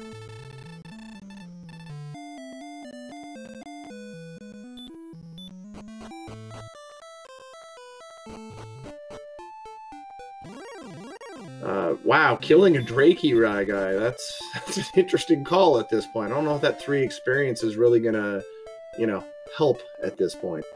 He wanted to send it back in time at the beginning. You remember he had a little bit of trouble getting off of level 2. And a red dragon picks off Ryguy, sending him home. My goodness, this seed is brutal. Yeah, and so that's an example again of, once again, Ryguy has an equipment lead that in another seed could have put him way ahead, but these red dragons that are everywhere are keeping him in check. The crazy thing is, Ryguy has seen a lot more of the world, but is missing coal, and is missing the Harp Trade-In Cave, the Staff of Rain Cave. So an interesting set of things at play here. I'm kind of surprised Synth isn't going after these Axe Knights. 99 hit points, you know they just are attackers. You can probably just brute force them. And I think Lord of the Synth just walked past Hawksness again. So I guess it hasn't rung the mental bell that Hawksness is over there and waiting with possibly something really great. I mean, neither of them had checked. I think, like you said, both of them just decided it's Hawksness. I need heal more or hurt more.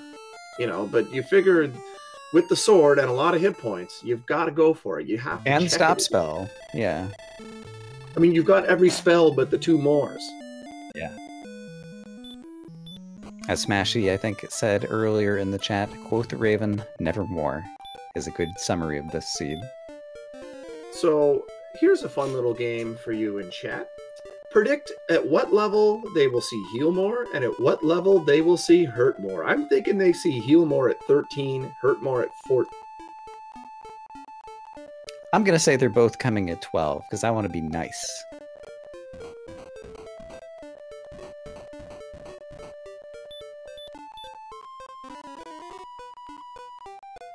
Apparently you're nice. Apparently I was a little mean, but everyone in chat is just horrible. 16, 16, 14, 15. My goodness. Heal more would be the more useful one to have at this point. I think apparently the chat is just enjoying the race and they want it to last as long as possible. I see Ryguy walking further to the south now, and I've kind of lost track of what town it was that he just passed there. That the town that's near the swamp exit was oh, you mean the one down here? My stream is well back. I believe that's Rimmildar. I'm pretty sure. And Ryguy finds a cave. And it's something new. It's the Staff of Rain Cave. Okay, so this is another sequence of the plot items. At this point, Ryguy has the Staff of Rain, he has the Stones of Sunlight, all he needs is Erdrick's token, and then he'll finally be able to create the Rainbow Drop to be able to get into Charlotte Castle at the end. That's why Synth has been skipping Hawksness, focused on getting the coordinates. Oh, had he not actually checked the coordinates? Oh, right, he didn't have the key. I completely... Yeah. That slipped my mind.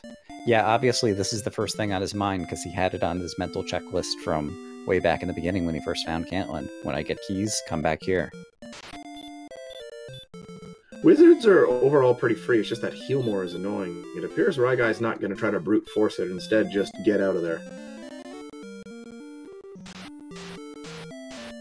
And here's Cole, so let's see if it's the token. Because if it's the token, then that means the fairy flute is buried at those awful coordinates on the map, and they don't need to rescue the princess, and they don't need to go there, provided that they're willing to risk some encounters with golems. And it is the token. So, Wayland's just going to rot away in her prison.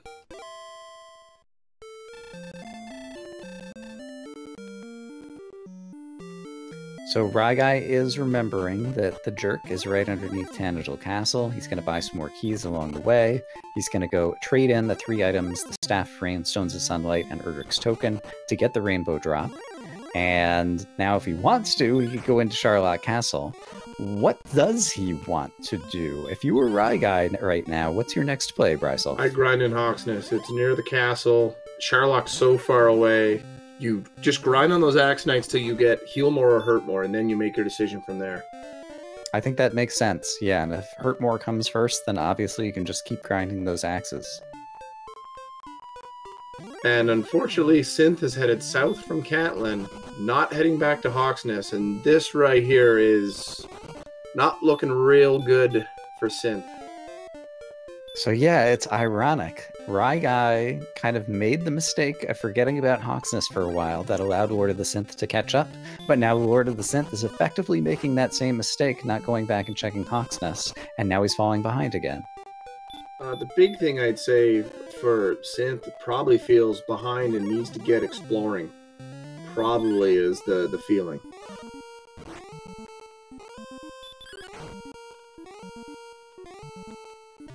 So let's see if Ryguy is going to stop in Hawksnest on the way down here. I gotta feel that's where Ryguy's going. It's just time to start grinding.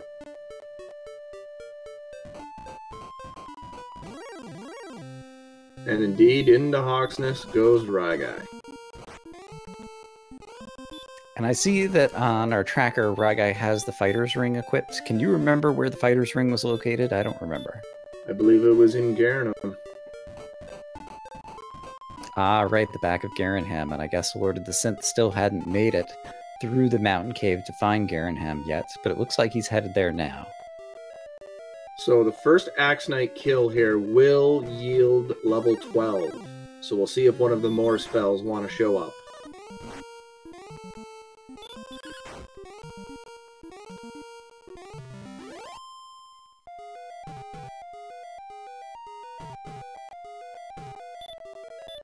No spell, but some decent stats at least.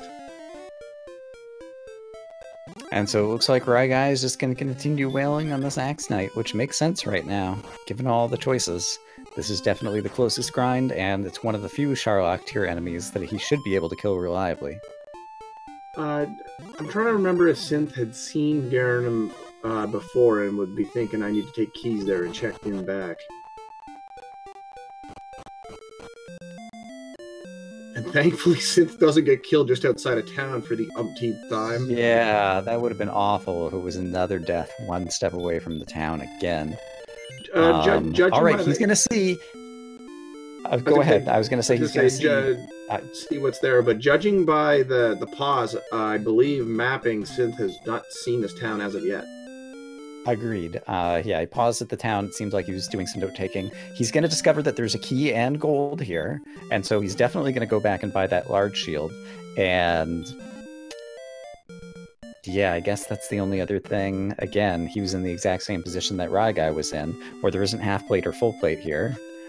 So even with the extra gold, the kind of mini gold grind available by walking continually through Garrenham, you're not going to get what you need. But he is picking up the Fighter's Ring, so he's going to have that asset checked off as well. Oh, no, okay.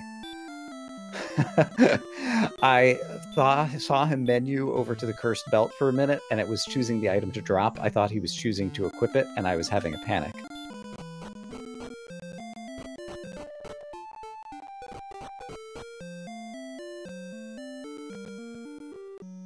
There was something interesting there. Synth, I believe, did Synth heal before leaving? No, so there's dangerous stuff around Garrenham. Into a desert tile, there could have been that single step encounter, sneak attack, kill. No large shield. I agree that he was taking a minor risk doing that, but it's also a race. Yeah, you gotta gamble sometimes. And how poor is the attack power in that for our racers? Not terrible at this point, but an excellent move for 60 for Ryguy is not super strong. 2 more Axe Knights to level 13.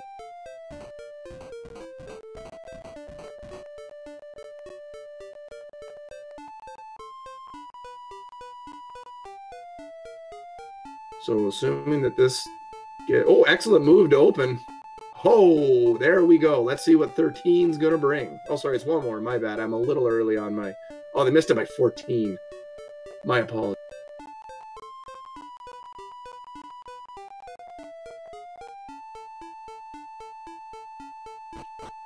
All right, but it looks like Lord of the Synth is finally finding Remolder. No strength. That's not good. And no spell. Oh, no. Well, so much for my earlier prediction. I would say this is keeping Lord of the Synth in the game, but I honestly think this might be hurting Synth at this point. I don't... The longer it goes without that armor, you know. Basically, Synth has to find Cole on this particular outing, and then go to Hawksnest to keep anywhere close in this race. The connection is breaking right now between the two of them. Yeah, I agree. Now that Ryguy basically has gotten over the hump of doing all the exploring and is just in the grind, it's hard to imagine any kind of sequence that's really going to slow him down, other than, I don't know, if the agility doesn't get any higher and there's a bunch of Star Wyverns and Charlock, maybe? Here's the good news for Synth. Heading in the right direction to find the Harp Trade-In, which is right there, and I believe Cole isn't that far from here. I believe it's southeast, or south. Yeah, so assuming he manages to live long enough to get there, then, yeah, he'll have basically most of the homework done. And yeah, once he does find Cole and discover that the token's there, that should get him thinking about Hawksnest again, just by the nature of him kind of checking off the checklist of what he needs to do.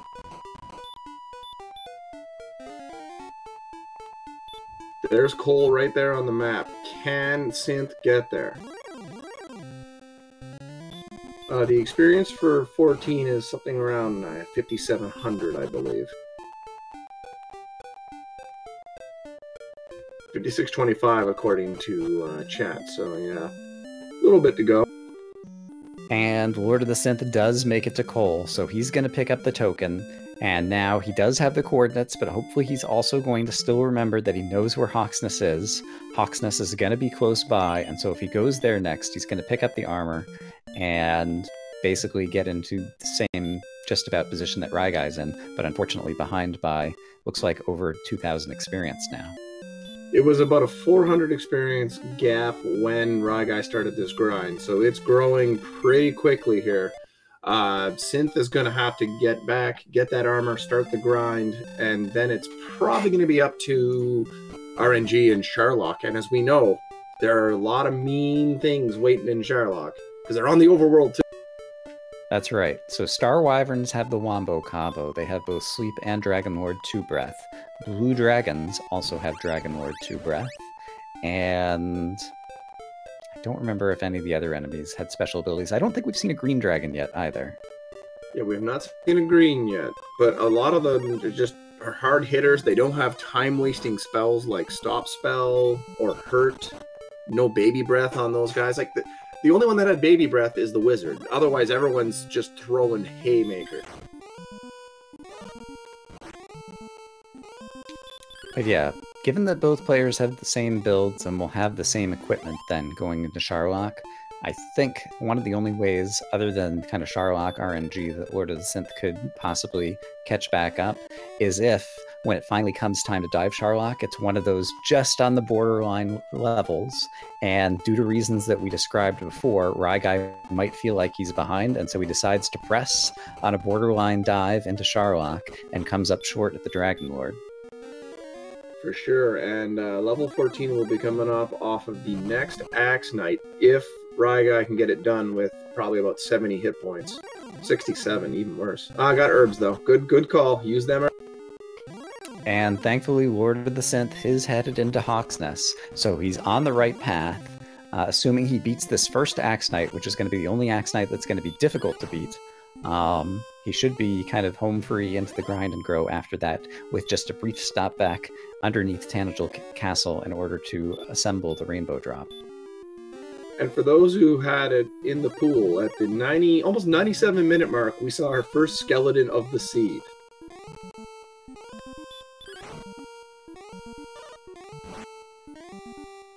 Just damage rate, Sith. Go! Go! Do it! He's done it in the best possible way. He's also getting a level up, but an excellent move. Kills off the Axe Knight.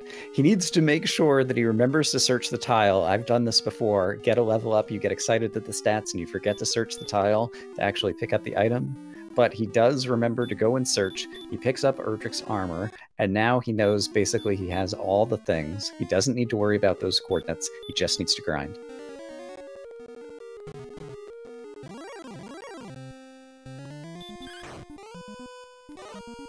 No hurt more, no heal more on 14. To quote the Smashy, nevermore.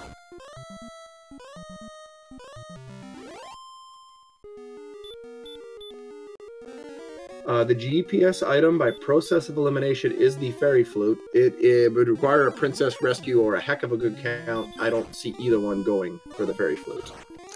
Perhaps the person in chat, however, was asking what the actual item is. It's when you rescue the princess. She gives you the princess's love in your inventory that you can use as an item on the overworld, and it tells you what your distance is north and south, east and west from Tanagel Castle. So basically, we call it the GPS, the Gwaelin positioning system, because it tells you your exact coordinates on the map relative to Tanagel. Now, will this red dragon delay Ryguy's return to Hawksness? No.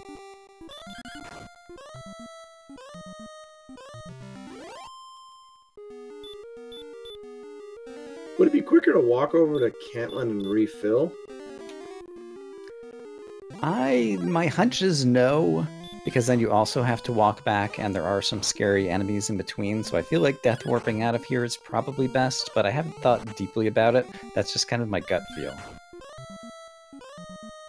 What is the J build? I'm not sure, but I'm assuming it's strength hit points. Yeah, I'm pretty sure it's strength hit points, and that's LordoftheSynth standard build. As you can see, Ryguy is just looking for heal more at this point.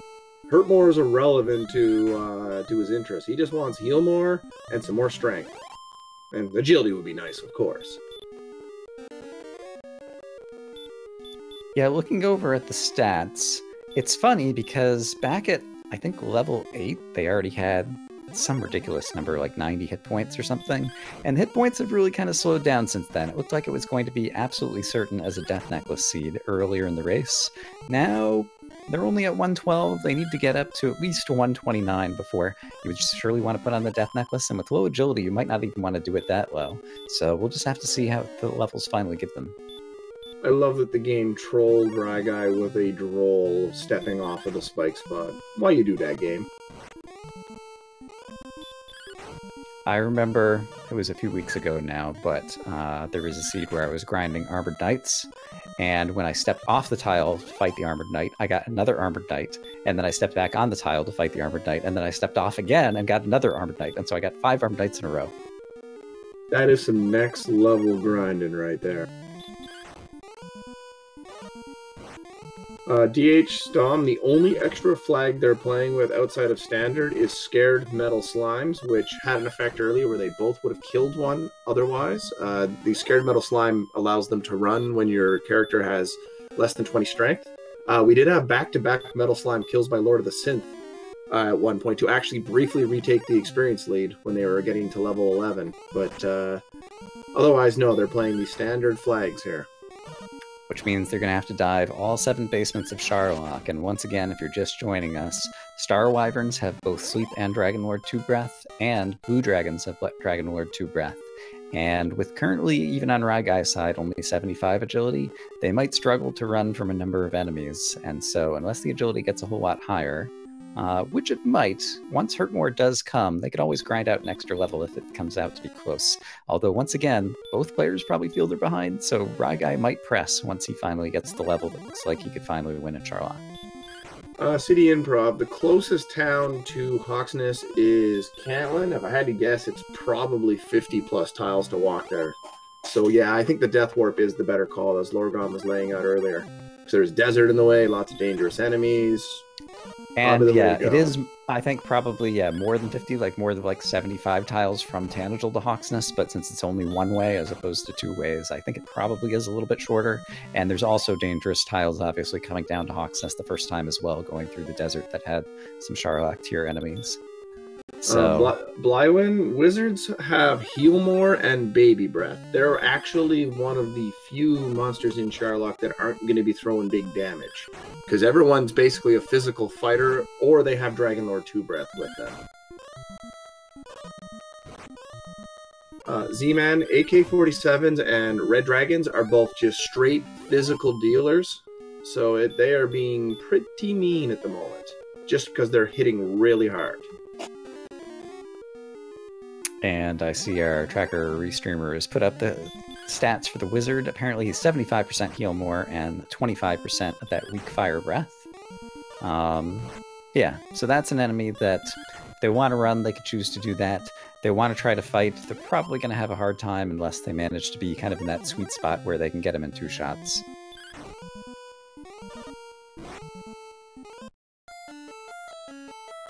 So the next Axe Knight will bring level 15 for Ryguy. Will we finally see heal more or hurt more? Oh my goodness. Prepare for a fire transition on the tracker.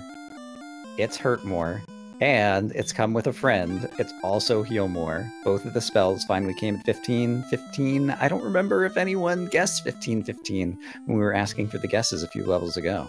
I believe we had a 15-16. I don't believe we had a double 15.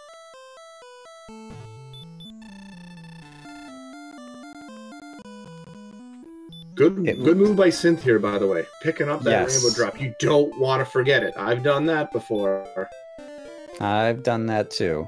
I actually had walked into the rainbow drop cave once in a race, forgetting that I didn't have the token, talked to the old man, ignored the dialogue, and continued on to Charlock, and then wondered why I couldn't get in. Yeah, that's an embarrassment. Yeah, we're basically looking for probably 8 strength. Even 6 strength might be enough to get it done. Just with all of the magic points they have. If they can get down there with all the heal mores, they can just attrition the Dragon Lord and probably get some doubles. Yeah, this seed has had insane magic points pretty much since the start. I think they started with 19 magic points and no spells back at level 1, and magic points have just been climbing constantly. At this point, Ryguy would already have 15 heal mores to start. So yeah, if you could just delay, 10 damage for each strike on the Dragon Lord, you'd be in good shape. So just a few more attack power could be good enough. That's assuming you can get down to the Dragon Lord with all of your heal mores still intact. Yes, Charlock will have all of the endgame crew, green dragons and up, or wizards and up, depending how you want to look at it. I suppose werewolves and star wyverns, but it's debatable how you want to split up the lower end of that crew. And yeah, especially in this seed, star wyverns, honestly, I think are one of the things that I would be most afraid of. The agility is continuing to go up, and so Ryguy with 81 agility would be a heavy favorite to run from a star wyvern. But yeah, the more agility you can get, the better I feel when there's enemies with sleep inside Charlock Castle. So I wonder if Synth gets to level 15, feeling behind, perhaps might try a crazy dive, try to grind 16 on the way down, maybe? I wonder if there's going to be that type of play here, a Jacquemus wedge, if you will. It's an interesting thing. Because of Brando, you never know which level is going to be the one, at any given time, the next level could give you 34 strength or something ridiculous like that. And so if you choose to dive early, get the level while you're killing enemies diving Charlock, you could be that much farther ahead than another runner who chose to get the level just during the grind back out in Hawksnest and then has to walk all the way to Charlock. But given how far away Charlock is that they have to walk to, if it doesn't work out, if you don't get the level that you need while you're in Charlock, you just cost yourself kind of all that extra time walking over there. I also don't remember offhand, was there a town over there? Was Breckenry over near Charlock? The closest town is either Garnham through the Swamp Cave or Cantland. Like, there's nothing near it. There's just, you know, that swamp, that mountains, those foothills you have to meander through to get there.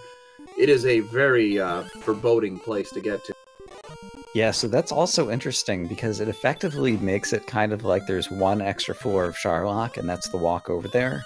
There are going to be some Charlock tier enemies that the runners might encounter just in the walk, I presume probably from Cantland to Charlock, and they have to kind of factor that into their strategy as well. It's possible, given how many magic points, I could imagine someone having to burn a heal more before they even got into Charlock and still continuing with the dive, depending upon how the stats turn out on the next level. Absolutely. And I like this play here by Ryguy. You've got heal more, you've got fairly large hit points.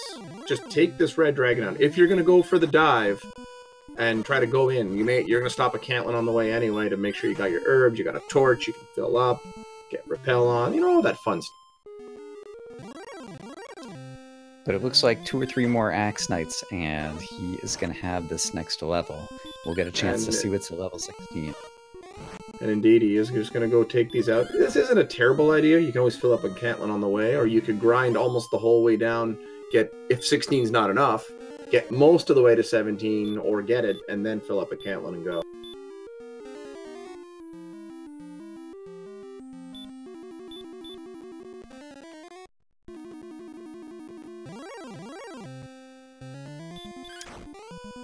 And he's got the level up, and I think I just saw 306 something.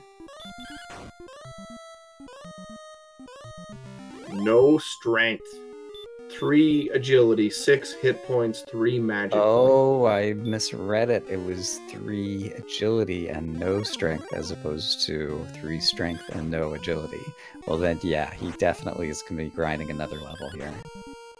So, that whole scenario I laid out, if Synth tried to do the Jackamus Wedge, if you will, that would be a disaster.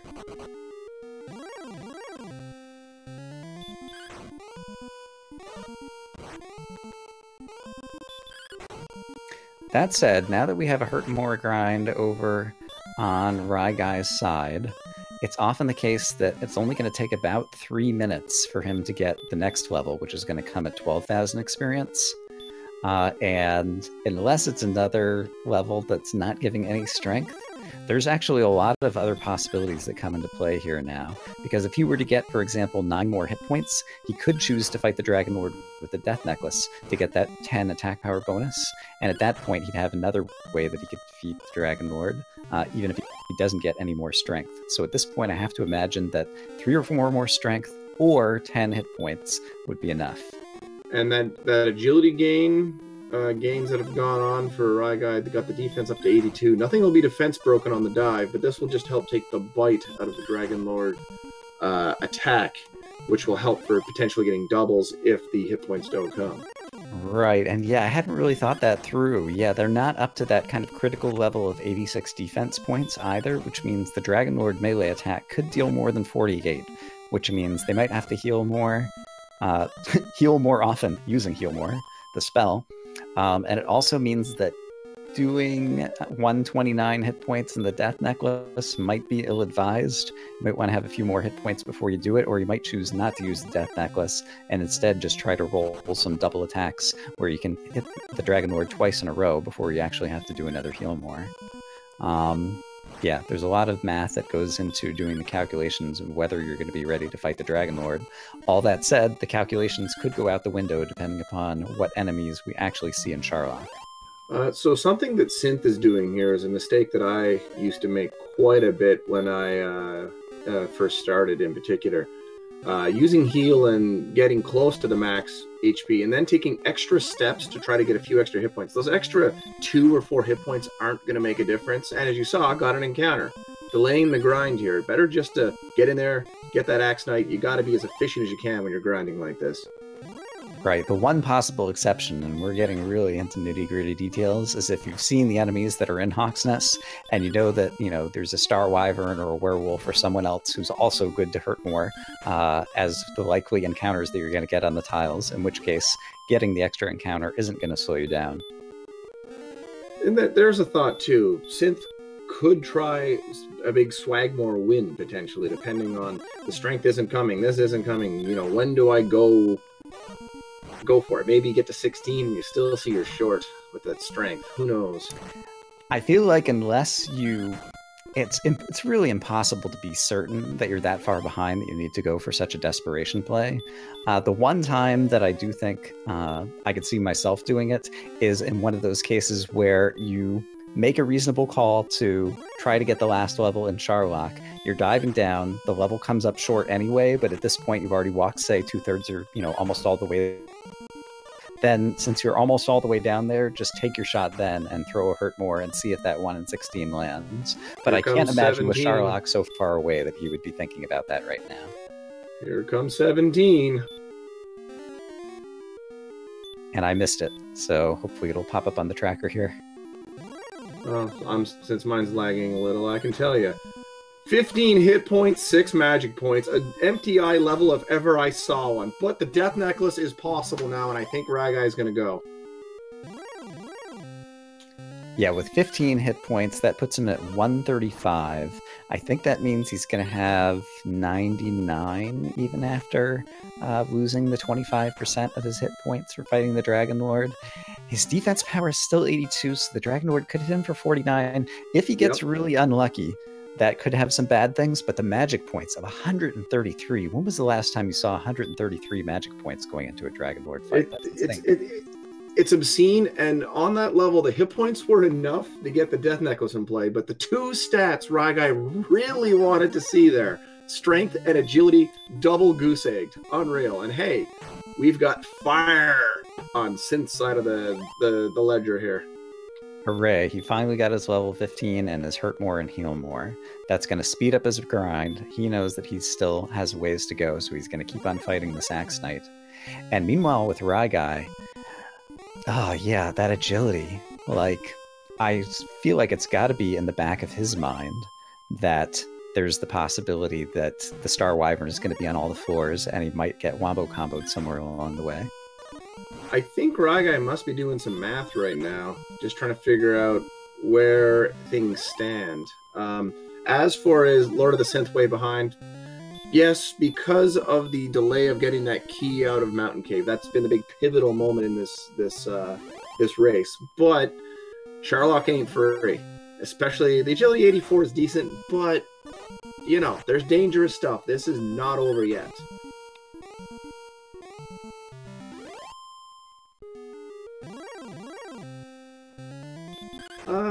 Possibly a bathroom break? I don't think so. I think that was just Ryguy trying to come up with I'm doing the math. Am I death necklacing or am I not death necklacing? Yeah, I think that seems reasonable. It would have been pretty short for another type of break, and there really is a lot to think about on this one. Because of the way that the Death Necklace is going to put your hit points dangerously low, and your defense points aren't at that critical kind of 86 level, and the fact that it's just going to be a close fight, and the fact that you have this unusually high number of magic points. All those figures, it's basically kind of an atypical seed where I kind of have a gut instinct, even without doing the math, of whether it's going to be good to go. But on a seed like this, I'd really have to work it out a bit more because, again, the insane number of magic points really kind of factors into the calculations in ways I'm not familiar with intimately. Honestly, Chad, there's a lot of stuff in Charlock we know that can be brutal on a dive. Like you said, Star Wyverns, Red Dragons, Armored Knights. We haven't seen a Green Dragon yet. We don't know what they're packing. Blue Dragons have Dragon Lord 2 breath. Don't forget that one. Blue Dragons have that DL2 breath. There is dangerous stuff in here, so it is not over yet. Ryguy's just got to avoid the unlucky noose. And that said, we said there could be dangerous stuff in here. There's likely to be dangerous stuff in here, but maybe this will turn out to be one of those calm Charlocks that just has werewolves and wizards most of the way down. Ryguy just repping that throne for a second on a bit of an overwalk.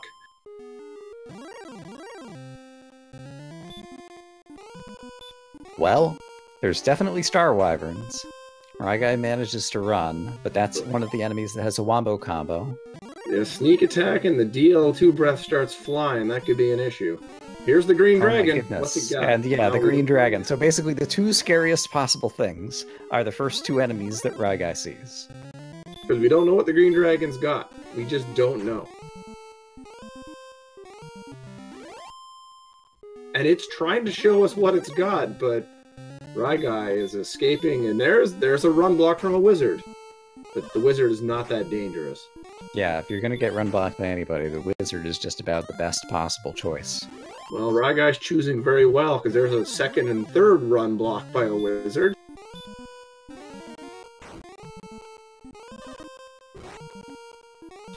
What's the encounter rate on these dungeon bricks? I don't actually know what the numbers are. Here comes a red.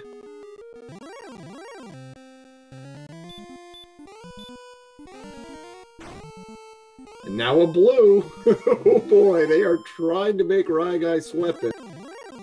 And Betastrap is informing me in the chat that it's 1 in 16. Okay, so on average, 1 in every 16 steps they're going to get an encounter. Seems like right now on Ryguy's side, it's a bit more frequent than that. The run lock has come back around, so Ryguy's no danger right now. Full hit points, just cruising along. We know the Axe Knight isn't dangerous anymore.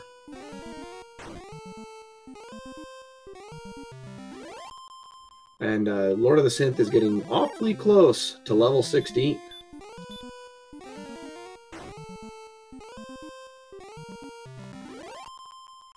He should prepare for more disappointment. It is Dragon Warrior Randomizer. That's often what a level will bring you when you're grinding It's so crazy, desperately. though, looking at Lord of the Synth at level 15 and Ryguy at level 17, and both of them have exactly the same strength value. We had 2 zeros in a row. Thank goodness those hit points came to put the Death Necklace in play. And we are down to the bottom floor, so Ryguy now just has to make the way around counterclockwise through this long set of bricks. And guess who he runs up again? I saw someone in the chat saying, "Where are my dragons?" There's a blue dragon, and it's breathing fire.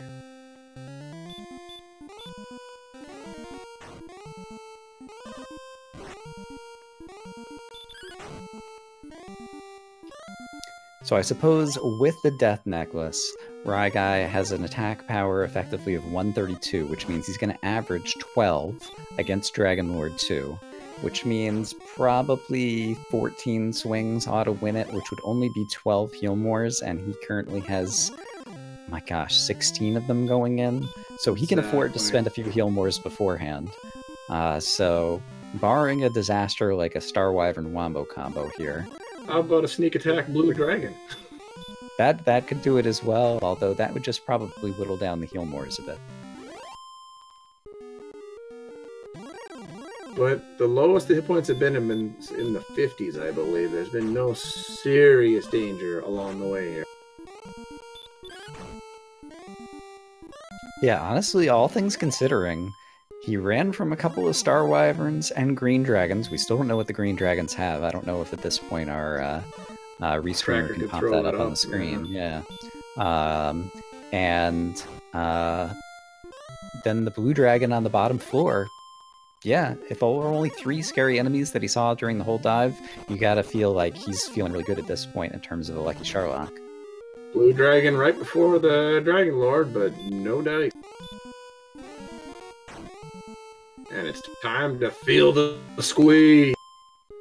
And I hadn't even noticed, like, around a little over an hour, this race got really interesting, and then I feel like the second half has flown by. I did not realize that we're already over 2 hours on this seed. So this really did turn into a tough seed, and yeah, with Healmore and Hurtmore not coming until level 15, Stop spell opener. with low strength. Very nice. And then an attack. Friendly DL1.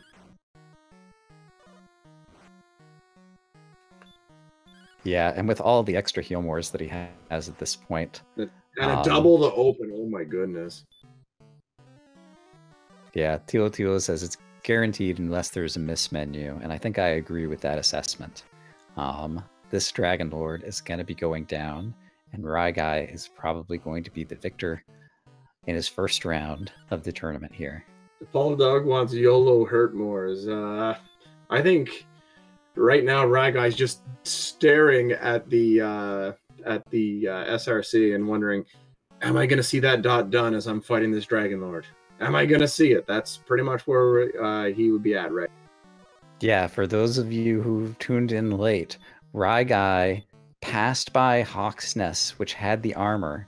They found Hawksness really early, and he never went in to check the tile, and then he passed by Hawksness probably 4 different times for about 30 minutes without ever going back, and it turns out there was an Axe Knight that was totally killable in there.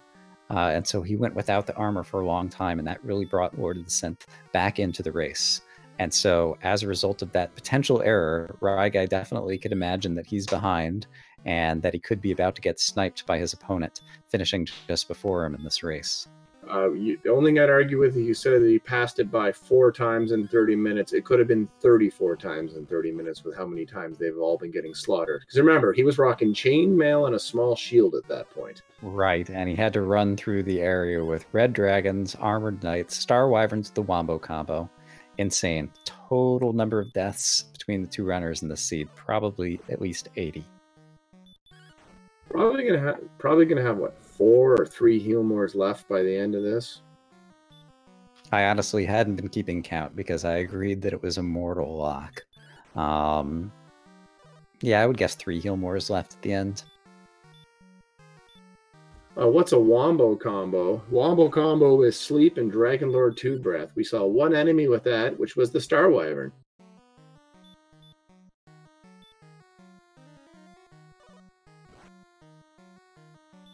Here comes level 17 for Synth. But it's not going to be... It's going to be too little too late here, because indeed, the Dragon Lord has gone down to Ryguy. Get out your GG. GG indeed. It's going to come in with a time somewhere in the 2 hours and 3 minute range. And yeah, what a seed, what a battle.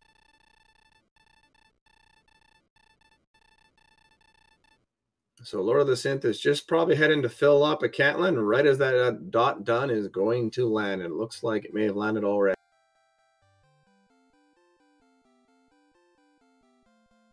So it looks like a time of 2:05. The SRC time might be a little different.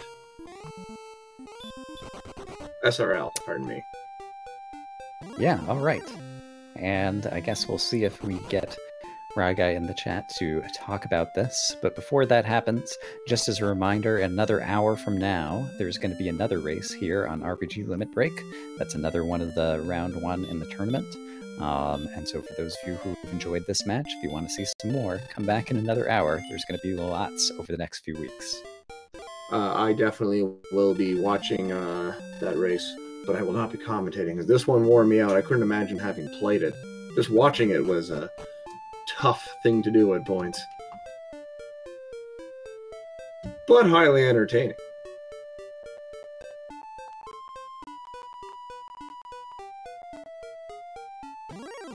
And I would have to say this one would probably go in the top 3 or top 5 toughest seeds thus far for any of our competitors in the week 1 seeds that have popped out. Yeah, that seems like a reasonable assessment. It looks like I have a prior engagement and I am going to have to disappear, so hopefully you can take us home on this one. I've been known to say a few words from time to time. I think I'll muddle through. Thank you, though, Lorgon, for joining me. I appreciated the company. Indeed. All right. Thanks, everybody, and I'm sure I'll see you guys with more races in the future. Bye-bye.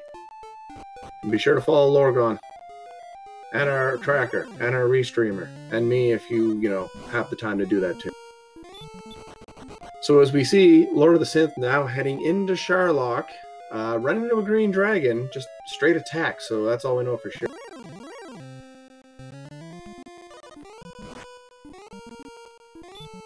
There's another green dragon. Let's see what happens. Another attack. Intriguing. So they may not have anything other than physical.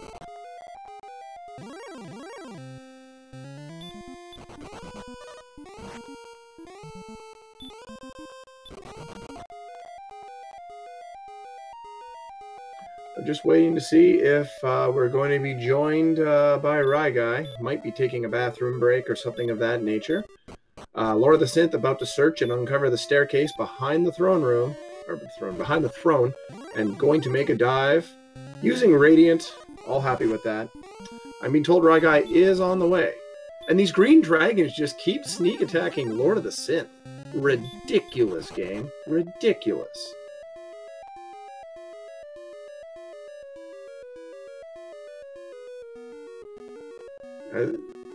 As we know, the green dragons are basically disappear after this floor. Oh, here's a chance for some wombo combo, but a good run by Lord of the Synth, keeping them nice and healthy.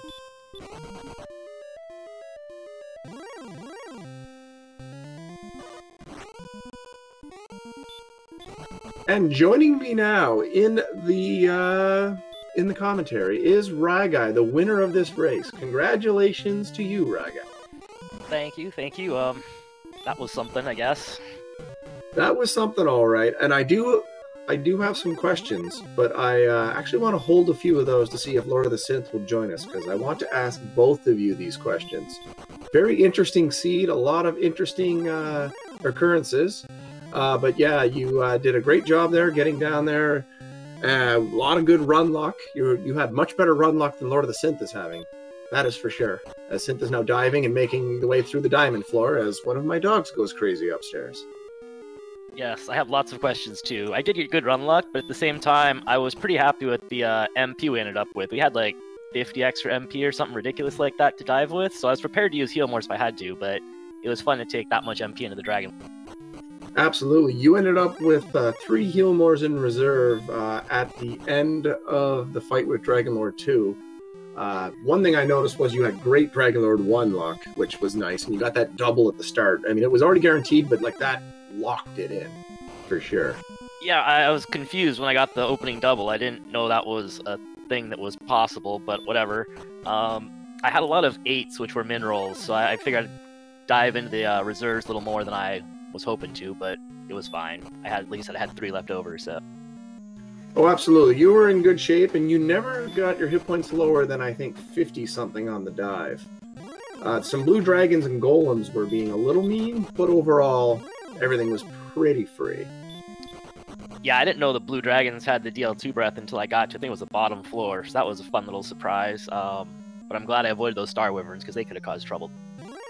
See, we were wondering, you know, about that earlier. We'd forgotten about it by Sharlock, but yeah, Lord of the Synth got blue dragoned in the grave early on and found out about the DL2 breath. So that was something Synth was aware of a lot earlier. Didn't end up having a real effect because the blues were one of the few Sharlock enemies not on the overworld for the most part. I don't recall seeing one really. Yeah, I was gonna say I feel like every other Sharlock enemy on the overworld, but not that one. And green dragons, we didn't see them until Sharlock. That was the only other, like, the only thing was kind of a mystery waiting around. Yeah, I guess thinking about it too, werewolves, I don't know if they were anywhere in the seed at all. I didn't see them in Sharlock or the overworld, but other than that, it felt like armored knights, red dragons, all over the place. Somebody saw werewolves on the overworld, but yeah, I think it was only a handful of times.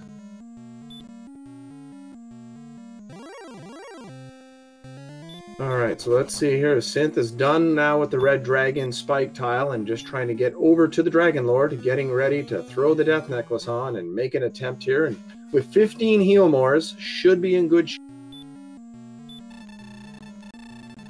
Incidentally, I love this color palette on the Dragon Lord with the Dragon Warrior 4 hero. The green-blue is an interesting combo look for the Dragon Lord.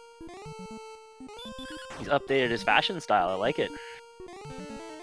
But you got to keep up with the most modern look, right? And here's an example of how much, you know, the RNG can take an effect, because the opening attacks here for the Dragon Lord here were hurt, then in a physical, and then a stop spell. So it evened out here, but a couple extra turns for Lord of the Synth to get in. Oh no, the attack's not enough! Well, that's unfortunate. Now Lord of the Synth is just going to push through and try to go with 75 hit points coming in to Dragon Lord 2. An 11 to open, no back attack, so again, as Tilo said, not going to be a problem, just need to not miss menu. And then hopefully Synth will join us, and I will ask questions in chat. Feel free to queue up your questions once we're joined by Lord of the Synth, because this is an interesting seed, and they have to be asked of both at the same time.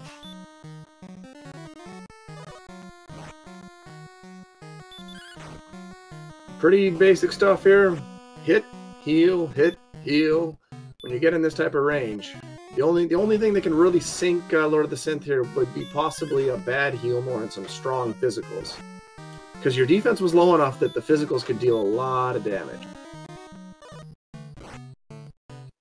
Yeah, he could hit us for, I believe, 49. I know I did get down to 48 at one point and didn't even think about it. I double healed more instantly, so we had plenty of MP for that. As long as he watches out for that, he'll be fine. Yep, that was definitely the right move. I actually missed that when it happened in the moment. But good thinking there. You don't want to die to a strong physical because you know how far away Sherlock is from the castle. It's a bit of a walk. Yeah, with all this MP2, double heal mooring shouldn't be an issue. It should be instant. These rolls have not been super great, but Synth should still be fine. Had to use one heal more on the Red Dragon, but 15 coming in should be enough.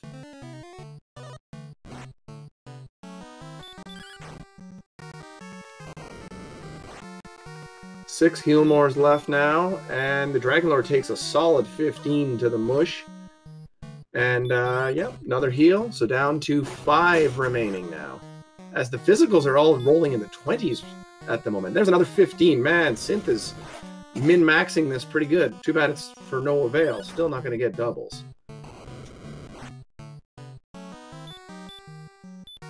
Another 15. My goodness.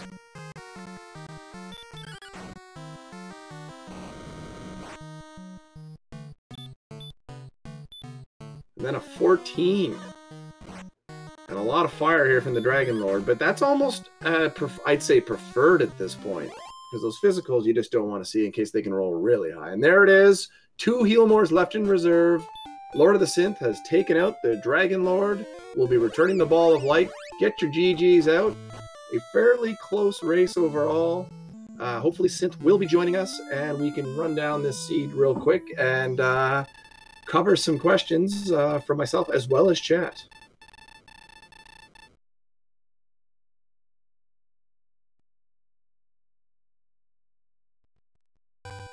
So yeah, about a 10-minute gap finish here for Ryguy over Lord of the Synth.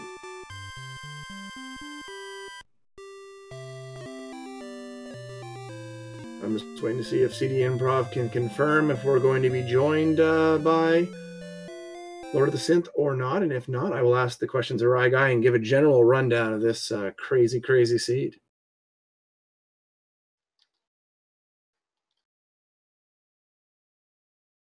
So those in chat, be sure to get your questions ready that you want asked of our runners. This is a very interesting seed for sure. Some crazy, wild, big stat gains along the way. And I believe we're now being joined by Lord of the Synth. What was that? Well, Lord of the Synth, Ryguy's been here for about 8 minutes, 7 minutes. I haven't asked a single question because I wanted to ask both of you some questions at the same time so I could hear your answers. I've been studying. I got an advantage here. I've been studying for the last few minutes. Well, there you go. So, my first question is, when you see the town is there and you have starting cash, you must have been pretty excited. 4 strength, but you've got starting cash and you're like, oh, right, I'm going to buy, a hand axe or a club or something. Were you happy or disappointed in there only being some starting armor? In retrospect, I'm extremely disappointed. In the moment, it was like, okay, I'll just pick up and, that'll help me get my first level. Didn't bother me until later. Yeah, I mean, I was hoping to find like a hand axe, of course, or even a copper sword, but I figured I'd grab a chainmail, a shield, and I would just tickle fight a ghost. I was more disappointed when the ghost breathed fire. That was annoying. Yeah, that was actually one of the first divergences that happened because I believe Synth killed a ghost right off the start, whereas Fire Breath came out for Ryguy. I think that's how that went. Yeah, I got a crit that enabled me to kill a ghost to get. And the stats are up on screen there for the ghost. 25% AI with a stop spell and 25% fire. So very interesting stuff there for sure. Then you both managed to raid the grave. Both of you actually got a metal slime that showed up and then ran away because of the scared metal slime. flag, and I wonder. It was kind of funny. We were saying, "Oh man, they could have had a huge boost here and really got a big breakout from all these levels." And as we know, that wouldn't have been a breakout, but it would have definitely shortened the grind. That's for sure. Yeah. In retrospect, I wish I hadn't agreed to that flag because I would have tried to grind metal slabs. You did see me go back to the grave once to try and get some specters to do a grind, and then I found there were blue dragons there.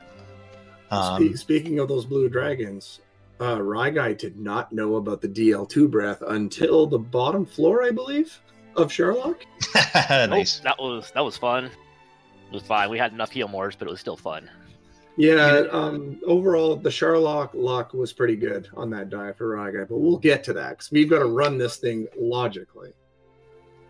You know, it's a desperate seed when I am trying to farm Drolls and Drakimas in a zone where I know there are Axe Knights, Wizards, and Wraith Knights. Well, here's the interesting thing. So, Ryguy, you both found Hawksness. You both noped out of there immediately. And then Ryguy had a run where he escaped 2 red dragons and I believe 4 golems getting to Cantlin, which was kind of funny. And then made it into the mountain cave. Died, got back, made it into the mountain cave, and got the key in there about 30 to 35 minutes ahead of Lord of the Synth. Yeah, I just kept dying. I could not get to Cantlin to save my life. It was like 45 minutes in, wasn't it, when I finally got there? Yeah, and you died short of it several times. So that key grab was huge. And then we got to see one of the funniest treasuries you've ever seen, because, you know... I mean, you got to grind Ryguy swords, right? Right? You got to grind those Erdrick swords, because... I'm just going to dual wield them. Ryguy clears it. And you know there's a silver shield and magic armor in Brecken. You're thinking, oh, gold grinding, and have this great armor, and everything's going to be beautiful. Finally, the all-armor town's going to pay off. And what do you get but Erdrick sword, Erdrick sword, Erdrick sword, and Erdrick sword? It was pretty funny. It was, and I was dropping 8-bit theater sword chucks jokes because you had 4 swords. You totally had to make some weapons out of that. If you don't get the reference, well, I'm old. What do you want from me? So the next question was, what did you guys think of those big hit point gains in those like 5 and 6 levels? What do you think of that? I really thought the seed was going to open up around level 7 or 8. I thought I was going to get some agility that would make it easier for me to run, because you know I could take a couple punches from Red Dragon. I couldn't run to save my life though. Yeah, I mean, that was the problem, was we had a lot of HP, but the agility was pretty bad, so we couldn't really run. We didn't have much defense points, so we couldn't do much in terms of, like, surviving hits. We had maybe heal.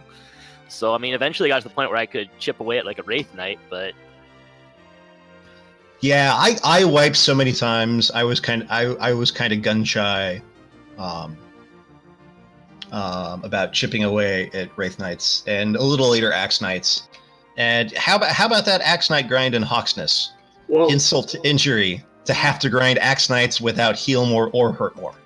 Well, we will get to that, because whenever you got to 96 to 99 hit points, I laid out a scenario where I said, you know, you have Erdrick's sword, Ryguy. You're not really getting anywhere trying to explore. Why not poke into Hawksness? You don't know what's on that spike spot. But then I said, what if it's an Axe Knight?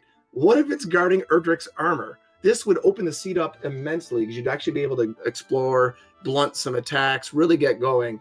And you spent over half an hour just ignoring Hawksness, and I kept floating this idea. And then when it happened, I just went, oh no. Just craziness. To answer that, part of the reason, I mean, I figured, yeah, it could be the armor there. It could be an Axe Knight. I guess I could pop in and check it. Maybe a Stone Man, I could put it to sleep or something. But I still needed the harp, the staff of Rain Cave, I mean, and I still needed coal. So I figured I'd go look for those. I mean, was the armor going to really save me that much from a Red Dragon or Armored Knight? Maybe, but you know, what are the odds that I pop in a Hawksness and it's an Axe Knight and I get the armor there? So I figured I'd go do some more exploring, pick up a couple more levels. I was killing, like I said, like Wraith Knights, and I think I might have been chipping away Demon Knights at that point, so I was okay with exploring and trying to find those last 2 locations over on Swamp. Understandable. And while you were... Go ahead, Synth. Oh, sorry. I was going to say, I briefly considered doing an early Hawkson's check, and I felt I was so far behind on exploration just because it took me so long to get to Cantlin. I'm like, I just have to explore and try and pick up experience along the way. So here's the real crazy thing. About the 72-minute mark, 1 hour, 12 minutes, is when Lord of the Synth got a magic key finally out of the mountain cave. And then headed down to the basement. And while clearing the basement, Synth, what did you do? Well, clearing the basement in the castle? Clearing the basement of Mountain Cave. What crazy event did you pull? Oh, I got like 3 metal slimes in a row. So really? Went from a gap of about 600 or 500 experience points to being in the lead and actually getting level 11 first. It was incredible. And we thought, okay, you're going to get the sword and you've got the hit points. If you go into Hawksness right away, because we knew at that point, Ryguy had just got the armor. We knew at that point it was there to be had. And you went to check the coordinates, which was a good play, honestly, because you didn't know what they were. And then it became a game of, okay, the exploration lead was showing for Ryguy. The lead started to grow again. And basically, Ryguy was in control, grinding at that point. But Synth did the exploration in the right way on the second continent. You know, finding the trade and finding coal. It was wild how that worked. Whereas Ryguy went all over the place. I get the impression I skipped a lot of the second continent. Because as soon as I found coal, I'm like, okay, I don't need to find anything else. Yeah, I think I wandered north in Swamp Continent, got killed by a red dragon. Wandered south in Swamp Continent, got killed by a red dragon. I think I found Remolder, walked out of it, got killed by an armored knight or something. It took me a while to get down. Yeah, so I wiped in Swamp. Swamp. The second continent was brutal. So I wiped in Swamp the first time I tried to cross. Got a hero run, chipped away a couple wyverns the second time. Got wiped by a golem like 2 squares away from Garanon. That's when I decided it's like, okay, I'm just gonna try to dive the cave. That's when I picked up the key, because I'm like, it's like I gotta make something happen, and Mountain Cave was about the only thing I could really gamble on at that point. Absolutely. And so that great exploration got Synth back towards the race, but by that point the experience gap had grown for Ryguy, and with how long the grind was to get spells and stats, it just ended up being too big of a lead to overcome. But it was incredible to watch the race go back and forth as it did. The lead changed hands several times, but in the end, that early key for Ryguy, because he got there about 30 minutes before you, really just ended up showing through in the end. Yeah. I mean, just because the start was so rough for me, I'm like, yeah, you know, RNG is going to have a huge amount to do with who gets into the lead and who ultimately wins. Ryguy, you finished right as I was leaving Hawksness to dive Charlock. Okay. Yeah, that was really close. I wasn't sure where we were. That was a really long seed. So, one thing I was curious about, since we're starting to talk about Charlock, at the beginning of the seed, you mentioned it was a really slow start. I had ideas of putting the death necklace on. We had it out of the grave, and Breckener was right there. I'm kind of glad I didn't now, because we needed it at the end, but I had thoughts of... Did not really occur to me, actually. It didn't occur to myself or Lorgon either. That was never a thing we floated as a possibility. It's a good thing you didn't, because I doubt you could have kept it on. Yeah, it's a really good thing I didn't, right? But, I mean, would have let us one-shot go. I mean, just because right, your agility is so low, rainbow drop was underneath the castle. You would have had to give it up, for sure. Yeah, I mean, that's also how desperate the start was. I don't think I've ever considered a level 1 death necklace before, but thought was floating in my mind. Had the thought occurred to me, yeah, like, your agility is just so low. I mean, I would have looked at that as, you know, how many extra wipes will that cost me, you know, if I hit red dragons and golems and stonemen in those couple zones on the way to camp. For sure, guys. Well, it appears CD Improv is setting up, so if both of you want to give a final summation of quick little how you felt about that and where you see things going, and I just let you know, we figured this has to be a top 3 or top 5 worst seed for week 1. It was pretty neat. Yeah. The four-way last night was a little worse. Well, there was one on like Sunday, wasn't there? That was really bad too. I can't remember who had it now. I mean, that one was mostly bad because you take a really long walk to say Swamp Cave or something, you get killed by a red dragon, and take another really long walk to get killed by an armored knight. So cool, I'm just taking long walks to get killed by stuff over and over again. Hooray. Pretty much. The first seed of the actual whole thing, the lead off on our RPG Limit Break was truly atrocious. It was 2.5 hour seed. It's the worst one of the week for sure. Yeah, definitely. But as for this one, this was just like a uniquely bad combination of, I'm trying to grind levels, and there's something that'll clean my clock in every zone that's got something I can farm. And the other crazy thing to keep in mind for yourself was that the spells almost came in their vanilla order, essentially, because the last 3 spells showed up last. Yeah. When I hit level 15, I was like, thank you for finally giving me Hurt More. Out of curiosity, ryguy, did you finish on 16 or 17? Oh no, I went to 17. Yeah, because I was looking at 15 because you already had 120 hit points, and I was looking at that 122 AP, and I'm like, do I just make the reckless gamble, and maybe put on the death necklace? I decided I couldn't do it, and then 16 was an empty eye level. Yeah, I mean, my thought there was like, maybe if we got all our stuff down to the bottom, but we knew that, well, you knew more than I did, that Sharlock enemies were not really fun. Maybe you get a double or something along the way, but with those Axe Knights, and we finally got Hurt More, it was just so fast to go up to 17 that I feel like that was better than trying to fail a die. Yeah, that was my thinking too. I actually hadn't been into Sharlock yet. I got through Sharlock on my first dive. Oh, I did too, but I just mean we had seen so many of the enemies. Correct. Yeah, no, both of you did Sharlock in one dive. I mean, it wasn't an easy location to get to. It was more of a just grind until I think I'm ready and go, because you don't want to be meandering through those slow foothills, that long walk. This map just had so many FU things going on. It really did. How many back attacks did I take in Sharlock at 84 agility? Because it was a lot. There was quite a few, and there was also quite a few run fails for ryguy. Wizards were just like, no, you can't leave. You can't leave, no. Yeah, of all the things, right? I mean, thankfully, the red dragons weren't really present in significant numbers. I think I only saw one.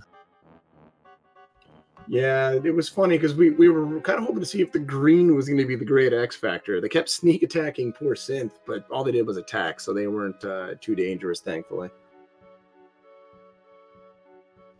But anyway, guys, I think that'll probably do it for this one. And half an hour, there's another race right here in RPG Limit Break. The last race of the night, I believe. I don't think there's anything else scheduled. So if you enjoyed Dragon Warrior Randomizer action, be sure to tune in for that. And follow our runners, follow our restreamer, follow our tracker, follow Lorgon 111, who was the other commentator but had to leave, unfortunately. And follow me if you've got time to click that over there too. Why not? Yeah, see, we're just keeping you all entertained until the next race. But yeah, thank you. Thank you, Bri. Thanks, Lorgon. Thanks to CD and Cyber for tracking and restreaming. And good race, Lord of the Synth. That was a tough one. So yes, it was. And keep in mind, viewers, this is only week 1 of the Swiss rounds. There's going to be 4 more weeks. 32 matches a week. It's incredible. It's breathtaking. The largest randomizer, Dragon Warrior Randomizer tournament they've ever had, and there's going to be so many good matches before we can get to the knockouts. This one was a beauty. Tune in, check them out. Thank you for watching, guys, and GG ryguy.